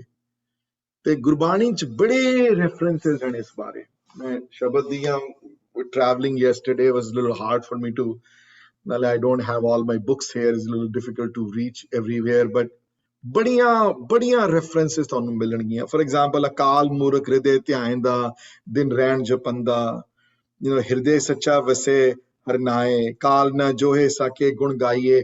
ਬੜੀਆਂ ਗੁਰਬਾਣੀ ਦੀਆਂ ਤੁਕਾਂ ਤੁਹਾਨੂੰ ਮਿਲਣਗੀਆਂ ਇਹਦੇ ਉੱਤੇ, ਬੜੀਆਂ ਗੁਰਬਾਣੀ ਦੀਆਂ ਰੈਫਰੈਂਸਸ, ਗੁਰੂ ਗ੍ਰੰਥ ਸਾਹਿਬ ਮਹਾਰਾਜ ਦੀ ਬਾਣੀ ਚ ਰੈਫਰੈਂਸਸ ਮਿਲਣਗੀਆਂ, ਕਲਗੀਧਰ ਪਿਤਾ ਦੀ ਬਾਣੀ ਵਿੱਚ ਦਸਮ ਗ੍ਰੰਥ ਤੋਂ ਬੜੀਆਂ ਰੈਫਰੈਂਸਸ ਤੁਹਾਨੂੰ ਮਿਲਣਗੀਆਂ ਇਸ ਟੌਪਿਕ ਦੇ ਉੱਤੇ ਕਿ ਜਿਹੜਾ ਇਨਸਾਨ ਅਕਾਲ ਨਾਲ ਜੁੜਦਾ ਹੈ ਆਪ ਅਕਾਲ ਬਣਿਆ ਹੈ ਉਹ। ਹਾਂਜੀ, ਇਹ ਜੇ ਇਹ ਤੁਸੀਂ ਦੇਖੋ ਹੁਣ ਭਾਈ ਲਹਿਣੇ ਦੀ ਜ਼ਿੰਦਗੀ ਨੂੰ, ਗੁਰੂ ਅੰਗਦ ਦੇਵ ਮਹਾਰਾਜ ਦੀ ਜ਼ਿੰਦਗੀ ਦੇਖ ਲਓ, ਉਹ ਆਪ ਜੁੜੇ ਹਨ ਗੁਰੂ ਨਾਨਕ ਨਾਲ ਤੇ ਅਕਾਲ ਰੂਪ ਅੱਜ ਉਹਨਾਂ ਦਾ ਨਾਮ ਹਮੇਸ਼ਾ ਰਹੇਗਾ ਉਹਨਾਂ ਦਾ। ਕੌਣ ਕਬੀਰ ਨੂੰ ਕੌਣ ਨਹੀਂ ਜਾਣਦਾ, ਉਹ ਆਪ ਅਕਾਲ ਰੂਪ ਬਣ ਗਏ ਹਨ। ਨਾਮਦੇਵ ਨੂੰ ਕੌਣ ਨਹੀਂ ਜਾਣਦਾ, ਭਗਤਾਂ ਨੂੰ ਕੌਣ ਨਹੀਂ ਜਾਣਦਾ। ਅੱਜ ਜਿੱਥੇ ਜਿੰਨੇ ਕੋਈ ਵੱਡੀ ਗੱਲ ਕੀਤੀ ਹੈ, ਜਿਹੜਾ ਉਸ ਪ੍ਰਮਾਤਮਾ ਨੂੰ ਧਿਆਇਆ ਹੈ ਜਿਸ ਨਾਲ ਉਸਨੇ, ਉਹ ਆਪ ਅਕਾਲ ਤੇ ਮੂਰਤ ਰੂਪ ਬਣ ਕੇ ਹੋਇਆ ਹੈ। ਸੋ ਮੂਰਤ ਕੌਨਸ਼ੀਅਸਨੈਸ ਹੈ ਤੇ ਅਕਾਲ ਟਾਈਮਲੈਸਨੈਸ ਹੈ, ਟਾਈਮਲੈਸ ਹੋ ਕੇ ਵੀ ਕੌਨਸ਼ੀਅਸਨੈਸ ਹੈ। ਤੇ ਇੱਥੇ ਅਗਲਾ ਵਰਡ ਕਿਉਂਕਿ ਜੁੜੇ ਹੋਏ ਨਾਲ ਸਾਰੇ ਅਜੂਨੀ ਵੀ, ਤਾਂ ਅਜੂਨੀ ਵੀ ਨਾਲ ਹੀ ਕਰ ਦਿੰਦੇ ਆ so that it gets all done in one day। though ਜੂਨ ਦਾ ਮਤਲਬ ਹੁੰਦਾ ਹੈ ਬਰਥ, ਜੂਨ ਵਿੱਚ ਆਣਾ, ਬਰਥ ਐਂਡ ਡੈਥ ਨੂੰ ਜੂਨੀ ਕਹਿੰਦੇ ਨੇ, ਜੂਨਾ ਵਿੱਚ ਹੈ। ਅਜੂਨੀ ਦਾ ਮਤਲਬ ਹੁੰਦਾ ਹੈ ਜਿਹੜਾ ਕਿਸੇ ਜੂਨ ਚ ਨਾ ਹੋਵੇ, ਭਾਵ ਸਾਈਕਲ ਆਫ ਬਰਥ ਡੈਥ ਤੋਂ ਬਾਹਰ ਹੋਵੇ ਜਿਹੜਾ। ਇਹ ਕਿਉਂ ਲਿਖਿਆ ਨੇ ਨਾਲ? ਭਾਈ ਸਾਹਿਬ ਬਹੁਤ ਖੂਬਸੂਰਤੀ ਨਾਲ ਸਮਝਾਉਂਦੇ ਨੇ। ਇਹ ਨਾ ਕੋਈ ਸਮਝ ਲਵੇ ਕਿ ਅਗਰ ਪਹਿਲੇ ਤੇ ਅਕਾਲ ਲਿਖ ਦਿੱਤਾ ਟਾਈਮਲੈਸ ਹੈ, ਫਿਰ ਲਿਖ ਦਿੱਤਾ ਕਿ ਕੌਨਸ਼ੀਅਸਨੈਸ ਹੈ, ਇਹ ਨਾ ਸਮਝ ਲਵੇ ਕਿ ਕੌਨਸ਼ੀਅਸਨੈਸ ਹੈ ਅਗਰ ਤੇ ਫਿਰ ਸ਼ਾਇਦ ਐਂਡ ਨਾ ਹੋਵੇ, ਐਂਡ ਹੋਵੇ ਉਹਦਾ, ਕਿਉਂਕਿ ਕੋਈ ਚੀਜ਼ ਹੈ ਹੀ ਨਹੀਂ ਦੁਨੀਆ ਵਿੱਚ ਜਿਹੜੀ ਕੌਨਸ਼ੀਅਸ ਹੋਵੇ ਤੇ ਉਹਦਾ ਐਂਡ ਨਾ ਹੋਵੇ। ਦੱਸੋ ਕੋਈ ਹੈ ਦੁਨੀਆ ਨਜ਼ਰ ਕੋਈ ਚੀਜ਼ ਆਂਦੀ ਹੈ ਉਹ ਜੀ ਜਿਹੜੀ ਕੌਨਸ਼ੀਅਸਨੈਸ ਜਿਹਦੇ ਚ ਹੈ ਪਰ ਉਹਦਾ ਕੋਈ ਐਂਡਿੰਗ ਨਾ ਹੋਵੇ? ਜਿਹੜੀ ਚੀਜ਼ ਕੌਨਸ਼ੀਅਸਨੈਸ ਹੈ ਉਹਦੇ ਵਿੱਚ ਐਂਡਿੰਗ ਜ਼ਰੂਰ ਆ ਲਾਈਫ ਦਾ, ਲੇਕਿਨ ਪ੍ਰਮਾਤਮਾ ਤੇ ਲੂਲ ਰਾਗੂ ਨਹੀਂ ਹੁੰਦੇ। ਉਹ ਅਜੂਨੀ ਹੈ ਔਰ ਅਜੂਨੀ ਹੀ ਰਹੇਗਾ, ਉਹ ਕਿਸੇ ਜੂਨਾ ਵਿੱਚ ਨਹੀਂ ਆਉਂਦਾ। ਔਰ ਨਾਲੇ ਦੂਸਰੀ ਗੱਲ ਹੈ ਕਿ ਉਹਦੇ ਆਉਣ ਦਾ ਕਾਰਨ ਕੋਈ ਕਾਰਨ ਨਹੀਂ ਸੀ ਆਉਣ ਦਾ। ਜੀ ਸਾਡੇ ਆਉਣ ਦੇ ਕਾਰਨ ਹਨ ਬੜੇ, ਉਹਨਾਂ ਦੇ ਆਉਣ ਦਾ ਕੋਈ ਕਾਰਨ, ਉਹ ਅਕਾਰਨ ਆਏ ਹਨ। ਪਰਮਾਤਮਾ ਦਾ ਪ੍ਰਕਟ ਹੋਣਾ, ਉਹ ਕਦੋਂ ਪ੍ਰਕਟ ਹੋਏ? ਉਹਨਾਂ ਨੇ ਆਪਣੇ ਆਪ ਨੂੰ ਕ੍ਰੀਏਟ ਕੀਤਾ, ਉਹਦੇ ਪਿੱਛੇ ਕੋਈ ਰੀਜ਼ਨ ਨਹੀਂ ਸੀ ਕੋਈ। ਸਾਡੇ ਕ੍ਰੀਏਸ਼ਨ ਦੇ ਪਿੱਛੇ ਬੜੇ ਰੀਜ਼ਨ ਹੈ, ਪਰਮਾਤਮਾ ਦੇ ਕ੍ਰੀਏਸ਼ਨ ਦੇ ਪਿੱਛੇ ਕੋਈ ਰੀਜ਼ਨ, ਉਹ ਅਕਾਰਨ ਹੈ। ਉਹਨਾਂ ਨੇ ਆਪੇ ਹੀ ਆਪ ਸਾਜਿਓ, ਆਪ ਹੀ ਨੇ ਰਚਿਓ ਨਾ ਜਿਹੜੇ ਆਇਨ ਵਰਡ ਜਿਹੜੇ। ਸੋ ਜਿਹੜੇ ਅਕਾਰਨ ਜਿਹੜੇ ਆਏ ਹਨ ਜਿਹੜੇ ਖੁਦ ਉਹ ਅਜੂਨੀ ਹਨ। ਤੇ ਉਹਦੀ ਕ੍ਰੀਏਟ ਦੇ ਪਿੱਛੇ ਸਾਡੇ ਸਭ ਦੇ ਕਾਰਨ ਆਣ ਦੇ ਪਿੱਛੇ ਰੀਜ਼ਨ ਹੈ, ਸਾਡੇ ਆਏ ਆਂ ਦੇ ਪਿੱਛੇ ਰੀਜ਼ਨ ਹੈ, ਉਹਨਾਂ ਦੇ ਕਾਰਨ ਦੇ ਪਿੱਛੇ ਕੋਈ ਰੀਜ਼ਨ ਨਹੀਂ ਹੈ। ਉਹ ਸਮਰੱਥ ਹਨ ਪੂਰੇ, ਤੇ ਤੂੰ ਸਮਰੱਥ ਕਰਨ ਕਾਰਨ ਵਰਡ ਆਏ ਹਨ ਬਿਲਾਵਲ ਮਹੱਲੇ ਪੰਜਵਾਂ ਵਿੱਚ। ਤੇ ਸੁਖਮਨੀ ਜੀ ਬੜੀ ਵਾਰੀ ਆਇਨ ਵਰਡ ਕਰਨ ਕਾਰਨ ਪ੍ਰਭ ਏਕ ਹੈ, ਸਭ ਇੱਕੋ ਹੀ ਕਰਨ ਕਾਰਨ ਵਾਲਾ ਇੱਕੋ ਹੀ ਹੈ ਖਾਲੀ। ਅਜੂਨੀ ਅਜੂਨੀ ਕਹਿਣ ਵਾਲਾ ਆਪ ਅਜੂਨੀ ਬਣ ਜਾਂਦੇ ਹਨ। ਕਰਤਾ ਪੁਰਖ ਕਹਿਣ ਵਾਲੇ ਆਪ ਉਸ ਪੁਰਖ ਵਿੱਚ ਸਮਾ ਲੈਂਦੇ ਹਨ। ਨਿਰਭੈਰ ਨਿਰਵੈਰ ਕਹਿਣ ਵਾਲੇ ਨਿਰਵੈਰ ਬਣ ਜਾਂਦੇ ਹਨ। ਨਿਰਭਉ ਨਿਰਭਉ ਕਹਿਣ ਵਾਲੇ ਨਿਰਭਉ ਬਣ ਜਾਂਦੇ ਹਨ। ਤੇ ਅਜੂਨੀ ਦਾ ਜਾਪ ਕਰਨ ਵਾਲੇ ਆਪ ਅਜੂਨੀ ਵਿੱਚ ਮਿਲ ਜਾਂਦੇ ਹਨ। ਇਹ ਉਹਨਾਂ ਨੂੰ ਪਤਾ ਹੈ, ਜਿਨ੍ਹਾਂ ਨੇ ਭਗਤੀ ਕੀਤੀ ਹੈ, ਜਿਨ੍ਹਾਂ ਨੇ ਪ੍ਰਮਾਤਮਾ ਦਾ ਨਾਮ ਸਿਮਰਿਆ ਹੈ, ਉਹਨਾਂ ਨੂੰ ਪਤਾ ਹੈ ਕਿ ਅਜੂਨੀ ਕਹਿਣ ਵਿੱਚ ਕਿਤਨਾ ਉਹ ਜਨਮ ਮਰਨ ਤੋਂ ਰਹਿਤ ਹੋ ਜਾਂਦੇ ਹਨ ਆਪ, ਤੇ ਜਨਮ ਮਰਨ ਤੋਂ ਰਹਿਤ ਹੋ ਜਾਂਦੇ ਹਨ। ਲੇਕਿਨ ਕਈ ਆਂਦੇ ਹਨ ਇਸ ਦੁਨੀਆ ਵਿੱਚ, ਸਾਧਨ ਪੱਖ ਇਹ ਹੈ ਕਿ ਕਈ ਆਂਦੇ ਹਨ ਦੁਨੀਆ ਵਿੱਚ ਜਿਨ੍ਹਾਂ ਨੇ ਆਉਣ ਦੀ ਲੋੜ ਨਹੀਂ ਸੀ, ਫਿਰ ਵੀ ਆਂਦੇ ਹਨ ਦੁਨੀਆ ਦਾ ਸੁਧਾਰ ਕਰਨ ਵਾਸਤੇ। ਉਹਨਾਂ ਨੂੰ ਆਉਣ ਦੀ ਕੋਈ ਲੋੜ ਨਹੀਂ ਸੀ ਉਹਨਾਂ ਨੂੰ। ਉਹ ਆਂਦੇ ਹਨ ਇਸ ਵਾਸਤੇ ਕਿਉਂਕਿ ਤੁਹਾਡੀ ਜ਼ਿੰਦਗੀ ਠੀਕ ਹੋਵੇ, ਮੇਰੀ ਜ਼ਿੰਦਗੀ ਠੀਕ ਹੋਵੇ, ਤੁਸੀਂ ਠੀਕ ਜੀ ਸਕੀਏ। ਸਾਨੂੰ ਜੀਵਨ ਜਾਚ ਸਿਖਾਉਣ ਵਾਸਤੇ ਕਈ ਆਂਦੇ ਹਨ, ਤੇ ਉਹਨਾਂ ਦਾ ਉਹ ਆਉਣਾ ਮੁਬਾਰਕ ਹੈ। ਆਪ ਅਜੂਨੀ ਸਨ ਫਿਰ ਵੀ ਆਂਦੇ ਹਨ ਦੁਨੀਆ ਵਿੱਚ। ਤੇ ਭਾਈ ਸਾਹਿਬ ਭਾਈ ਵੀਰ ਸਿੰਘ ਨੇ ਸੰਥਿਆ ਵਿੱਚ ਅਗਰ ਤੁਸੀਂ ਨੋਟਿਸ ਕਰੋਗੇ, ਜਿਨ੍ਹਾਂ ਨੇ ਪੜ੍ਹੀ ਹੋਈ ਹੈ, ਤੇ ਉਹਨਾਂ ਨੇ ਸੰਥਿਆ ਵਿੱਚ ਤਿੰਨ ਚੀਜ਼ਾਂ, ਇੱਥੇ ਮੈਂ ਤਿੰਨ ਚੀਜ਼ਾਂ ਨਾਂ ਲੈ ਲੈਂਦਾ। ਤਿੰਨ ਚੀਜ਼ਾਂ ਉਹਨਾਂ ਨੇ ਕਿਹਾ ਕਿ ਜਿਨ੍ਹਾਂ ਨੇ ਅਜੂਨੀ ਬਣਨਾ ਹੈ, ਤਿੰਨ ਚੀਜ਼ਾਂ ਤੇ ਫੋਕਸ ਬੜਾ ਜ਼ਰੂਰੀ ਹੈ। ਇੱਕ ਪਹਿਲੀ ਚੀਜ਼ ਹੈ ਆਪਣੀ ਕੰਪਨੀ ਦੇ ਉੱਤੇ, ਸਤਸੰਗਤ ਦੇ ਉੱਤੇ। ਕਿਹੜੇ ਤੁਹਾਡੇ ਫਰੈਂਡਸ ਹਨ, ਤੁਹਾਡੇ ਕਿੱਥੋਂ ਐਡਵਾਈਸ ਲੈਂਦੇ ਹੋ ਤੁਸੀਂ, ਤੁਹਾਡੀ ਲਾਈਫ ਵਿੱਚ ਕੌਣ ਕੌਣ ਹੈ ਤੁਹਾਡੀ ਲਾਈਫ ਵਿੱਚ। ਤੇ ਜੇ ਤੁਹਾਡੀ ਲਾਈਫ ਵਿੱਚ ਸਿਰਫ ਉਹ ਬੰਦੇ ਹਨ ਜਿਨ੍ਹਾਂ ਨਾਲ ਤੁਸੀਂ ਬੈਠ ਕੇ ਗੱਲ ਕਰਦੇ ਹੋ, ਦੁਨਿਆਵੀ ਗੱਲਾਂ ਕਰਦੇ ਹੋ, ਜਿਹੜੇ ਪ੍ਰਮਾਤਮਾ ਨਾਲ ਜੁੜੇ ਨਹੀਂ ਹੋਏ, ਬਹੁਤੇ ਜਿੱਥੇ ਜਾਂਦੇ ਹੋ ਉਹੀ ਗੱਲਾਂ ਕਰਦੇ ਨੇ ਦੁਨੀਆ ਤੇ, ਕਹਿੰਦੇ ਫਿਰ ਤੁਹਾਡੀ ਗਤੀ ਹੋਣੀ ਬੜੀ ਮੁਸ਼ਕਿਲ ਹੈ। ਕਿਉਂਕਿ ਜਿਨ੍ਹਾਂ ਨਾਲ ਤੁਸੀਂ ਮੇਲ ਜੋਲ ਰੱਖੋਗੇ ਉਸ ਹਿਸਾਬ ਨਾਲ ਤੁਹਾਡੀ ਅੱਗੇ ਗੱਲ ਬਣੇਗੀ। ਅੱਛਾ, ਬਾਏ ਦਾ ਵੇ ਮੇਰੀਆਂ ਸੁਜੈਸ਼ਨਸ ਨਹੀਂ ਹਨ, ਸੋ ਕੋਈ ਇਹ ਨਾ ਕਹਿਣਾ ਕਿ ਸੁਰਿੰਦਰ ਆਪਣੇ ਕੋਲੋਂ ਬੋਲ ਰਹੇ, ਤੁਸੀਂ ਸੰਥਿਆ ਖੁਦ ਪੜ੍ਹ ਕੇ ਦੇਖ ਲੈਣਾ। ਤੇ ਉਹਦੇ ਨੋਟ ਜਿਹੜੇ ਤਿੰਨ ਚੀਜ਼ਾਂ ਦਾ ਨੋਟ ਉੱਤੇ ਸੰਥਿਆ ਦੇ ਪਹਿਲੀ ਵੋਲਿਊਮ ਚ ਭਾਈ ਸਾਹਿਬ ਨੇ ਲਿਖੇ ਨੇ ਇਸ ਬਾਰੀਆਂ ਦੀ ਗੱਲਾਂ। ਪਹਿਲੀ ਚੀਜ਼ ਉਹਨਾਂ ਨੇ ਕਿਹਾ ਕਿ ਆਪਣੇ ਸੰਗਤ ਨੂੰ ਠੀਕ ਕਰੋ। ਜਿਸ ਤਰ੍ਹਾਂ ਕਰੋਗੇ ਉਸ ਤਰ੍ਹਾਂ ਹੀ ਤੁਸੀਂ ਪਾਓਗੇ। ਜਿਹੋ ਜਿਹੀ ਸੰਗਤ ਤੁਸੀਂ ਰੱਖੋਗੇ ਉਸ ਤਰ੍ਹਾਂ ਦੇ ਤੁਹਾਡੇ ਅੰਦਰ ਵਿਚਾਰ ਚੱਲਣਗੇ ਸਾਰੇ। ਤੇ ਵੈਸੇ ਵੀ ਜਿਨ੍ਹਾਂ ਨੂੰ ਜਨਮ ਮਰਨ ਤੋਂ ਡਰ ਲੱਗਦਾ ਹੈ, ਜਿਨ੍ਹਾਂ ਨੂੰ ਅਜੂਨੀ ਬਣਨਾ ਹੈ, ਤਾਂ ਸੁਖਮਨੀ ਚ ਲਾਈਨ ਆਉਂਦੀ ਹੈ ਕਿ ਜੇ ਕੋਈ ਜਨਮ ਮਰਨ ਤੇ ਡਰੇ ਤਾਂ ਸਾਜਨਾ ਕੀ ਸਰਨੀ ਪਰੇ। ਫਿਰ ਹੋਰ ਕੋਈ ਤਰੀਕਾ ਤੇ ਨਹੀਂ ਹੈ ਨਾ ਕੋਈ। ਜਿਨ੍ਹਾਂ ਨੂੰ ਜਨਮ ਮਰਨ ਤੋਂ ਡਰ ਲੱਗਦਾ ਤਾਂ ਫਿਰ ਉਹ ਸਤਸੰਗਤ ਦੀ ਰੋਸ਼ਨੀ ਚ ਆਉਣ। ਤੇ ਸਤਸੰਗਤ ਦੀ ਡੈਫੀਨੇਸ਼ਨ ਇਹ ਹੈ ਕਿ ਜਿਨ੍ਹਾਂ ਨਾਲ ਬੈਠਿਆਂ ਕਰਤਾਰ ਚੇਤੇ ਆਵੇ। ਬਸ ਗੱਲ ਇਹ ਹੈ ਸਾਰੀ।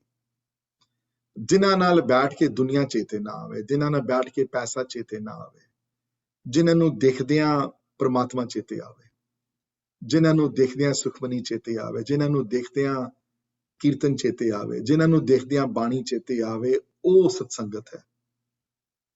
ਤੇ ਇਹ ਹੁਣ ਘੱਟ ਬੰਦੇ ਕਰ ਸਕਦੇ ਨੇ। ਹਰ ਬੰਦੇ ਦੇ ਅੰਦਰ ਇੰਨੀ ਸਟਰੈਂਥ ਨਹੀਂ ਹੈ ਆਪਣੇ ਫਰੈਂਡਸ ਨੂੰ ਬਦਲਣ ਦੀ। Most 99% of us including myself are very weak people. ਸਾਡੇ 'ਚ ਹਿੰਮਤ ਨਹੀਂ ਹੈ ਆਪਣੇ ਫਰੈਂਡਸ, ਸਾਡੇ ਇੰਨੇ ਬੋਲਡ ਨਹੀਂ ਹੋਏ ਹਲੇ ਕਿ ਆਪਣੀ ਦੁਨੀਆ ਨੂੰ ਬਦਲ ਲਈਏ।